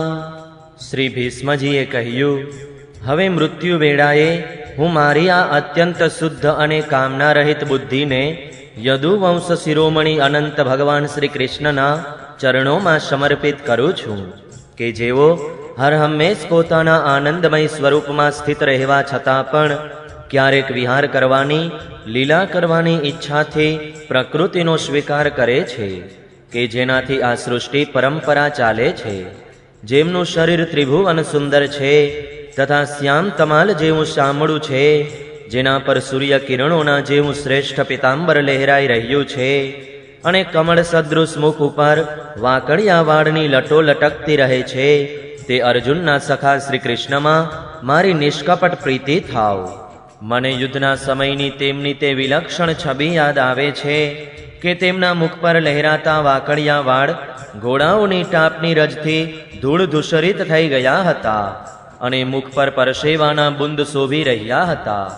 હું પોતાના તીક્ષ્ણ બાણોથી તેમની ત્વચાને વિંધી રહ્યો હતો. તે સુંદર કવચ મંડિત ભગવાન શ્રી કૃષ્ણ પ્રતિ મારું શરીર, અંતઃકરણ અને આત્મા સમર્પિત થઈ જાઓ. પોતાના મિત્ર અર્જુનની વાત સાંભળીને જેઓ તરત જ પાંડવ સેના અને કૌરવ સેનાની વચ્ચે પોતાનો રથ લઈ આવ્યા અને ત્યાં સ્થિત થઈને જેમણે પોતાની દ્રષ્ટિથી જ શત્રુ પક્ષના સૈનિકોનું આયુષ્ય હરી લીધું, તે પાર્થ સખા ભગવાન શ્રી કૃષ્ણમાં મારી પરમ પ્રીતિ થાવ. અર્જુને જ્યારે દૂરથી જ કૌરવોની સેનાના અગ્રણી એવા અમને જોયા ત્યારે પાપ સમજીને તે પોતાના સ્વજનોના વધથી વિમુખ થઈ ગયો. તે સમયે જેમણે ગીતાના રૂપમાં આત્મવિદ્યાનો ઉપદેશ કરીને તેના તત્કાલીન અજ્ઞાનનો નાશ કર્યો, તે પરમ પુરુષ ભગવાન શ્રી કૃષ્ણના ચરણોમાં મારી પ્રીતિ બની રહો. મેં પ્રતિજ્ઞા કરી હતી કે હું શ્રી કૃષ્ણને શસ્ત્ર ગ્રહણ કરાવીને જ છોડીશ. તે પ્રતિજ્ઞાને સત્ય અને ઉચ્ચ કરવા માટે તેમણે શસ્ત્ર ગ્રહણ નહીં કરવાની પોતાની પ્રતિજ્ઞા તોડી દીધી. તે સમયે તેઓ રથમાંથી નીચે કૂદી પડ્યા અને સિંહ જેમ હાથીને મારવા માટે તેના પર કૂદી પડે છે તે જ રીતે રથનું પૈડું લઈને મારા પર ઝપટી પડ્યા. તે સમયે તેઓ એટલા વેગથી દોડ્યા કે તેમના ખભા પરનું ઉપવસ્ત્ર પડી ગયું અને પૃથ્વી કંપવા લાગી. મેં આતતાઈએ તીક્ષ્ણ બાણ મારીને તેમના શરીરનું કવચ તોડી નાખ્યું હતું, જેથી આખું શરીર લોહી લુહાણ થઈ રહ્યું હતું. અર્જુનના રોકવા છતાં પણ તેઓ બળપૂર્વક મને મારવા માટે મારી તરફ દોડી આવી રહ્યા હતા. તે જ ભગવાન શ્રી કૃષ્ણ જેઓ આમ કરતા હોવા છતાં પણ મારા પ્રતિ અનુગ્રહ અને ભક્ત વત્સલતાથી પરિપૂર્ણ હતા, તેઓ મારી એકમાત્ર ગતિ થાવ અને આશ્રય થાવ. અર્જુનના રથના રક્ષણમાં સાવધાન જે શ્રી કૃષ્ણના ડાબા હાથમાં ઘોડાઓની લગામ અને જમણા હાથમાં ચાબુક હતો, એ બંનેની શોભાથી તે સમયે જેમની અપૂર્વ છબી બની ગઈ હતી તથા મહાભારત યુદ્ધમાં મરનારા વીરો જેમની આ છબીનું દર્શન કરતા રહેવાને કારણે સારૂપ્ય મોક્ષ પામી ગયા, તે જ પાર્થ સારથી ભગવાન શ્રી કૃષ્ણમાં મુજ મરણાસન્નની પરમ પ્રીતિ થાવ. જેમની મધુર સુંદર ચાલ, હાવભાવ યુક્ત ચેષ્ટાઓ, મધુર સ્મિત અને પ્રેમપૂર્ણ દ્રષ્ટિથી અત્યંત સમ્માનિત ગોપીઓ રાસલીલામાંથી તેમના અંતર્ધાન થઈ જવાથી પ્રેમોન્માદથી ઘેલી થઈને જેમની લીલાઓનું અનુકરણ કરીને તન્મય થઈ હતી, તે જ ભગવાન શ્રી કૃષ્ણમાં મારો પરમ પ્રેમ થાવ. જે સમયે યુધિષ્ઠિરનો રાજસૂય યજ્ઞ થઈ રહ્યો હતો, ત્યારે મુનિઓ અને મોટા મોટા રાજાઓથી ભરેલી સભામાં શ્રી કૃષ્ણે રાજાઓની અગ્રપૂજા સ્વીકારી. તે સમયની શોભા અત્યંત દર્શનીય હતી. તે જ સૌના આત્મા પ્રભુ આજે મારા આ મૃત્યુ સમયે મારી સામે ઊભા છે. જેમ એક જ સૂર્ય અનેક આંખોથી અનેક રૂપમાં દેખાય છે, તેવી જ રીતે અજન્મા ભગવાન શ્રી કૃષ્ણ પોતે જ રચેલા અનેક શરીરધારીઓના હૃદયમાં અનેક રૂપે હોય તેવા લાગે છે. વાસ્તવમાં તો તેઓ એક જ છે અને સૌનાય હૃદયમાં વિરાજમાન છે. એમાંના આ ભગવાન શ્રી કૃષ્ણને હું ભેદ ભ્રમરહિત થઈને પામી ગયો છું. શુતજી કહે છે, આ પ્રમાણે ભીષ્મ પિતામહે મન, વાણી અને દ્રષ્ટિની વૃત્તિઓથી આત્મ સ્વરૂપ ભગવાન શ્રી કૃષ્ણમાં પોતાની જાતને લીન કરી દીધી. તેમના પ્રાણ ત્યાં જ વિલીન થઈ ગયા અને તેમનું શરીર શાંત થઈ ગયું. તેમને અનંત બ્રહ્મમાં લીન થયેલા જાણીને બધા લોકો એવી રીતે ચૂપ થઈ ગયા કે જેવી રીતે દિવસ વીતી જતા પક્ષીઓનો કલરવ શાંત થઈ જાય છે. તે સમયે દેવતાઓ અને મનુષ્યો નગારા વગાડવા લાગ્યા. સાધુ સ્વભાવના રાજાઓ તેમની પ્રશંસા કરવા લાગ્યા અને આકાશમાંથી પુષ્પોની વૃષ્ટિ થવા લાગી. હે સૌનકજી, યુધિષ્ઠિરે તેમના મૃત શરીરની અંત્યેષ્ટિ ક્રિયા કરાવી અને થોડા સમય માટે તેઓ શોકમગ્ન થઈ ગયા. તે સમયે મુનિઓએ ખૂબ આનંદપૂર્વક ભગવાન શ્રી કૃષ્ણની તેમના રહસ્યપૂર્ણ નામો લઈ લઈને સ્તુતિ કરી. ત્યાર પછી પોતાના હૃદયોને શ્રી કૃષ્ણમય બનાવીને તેઓ પોતપોતાના આશ્રમોમાં પાછા ગયા. ત્યારબાદ ભગવાન શ્રી કૃષ્ણની સાથે યુધિષ્ઠિર હસ્તિનાપુરમાં આવ્યા અને તેમણે ત્યાં જ પોતાના કાકા ધૃતરાષ્ટ્રને અને તપસ્વીની ગાંધારીને ધીરજ બંધાવી. ત્યાર પછી ધૃતરાષ્ટ્રની આજ્ઞાથી અને ભગવાન શ્રી કૃષ્ણની અનુમતિથી સમર્થ રાજા યુધિષ્ઠિર પોતાના વંશ પરંપરા પ્રાપ્ત સામ્રાજ્યનું ધર્મપૂર્વક શાસન કરવા લાગ્યા. પહેલા સ્કંધ અંતર્ગત યુધિષ્ઠિર રાજ્ય પ્રલંબ નામનો 9મો અધ્યાય સમાપ્ત. જય શ્રી કૃષ્ણ.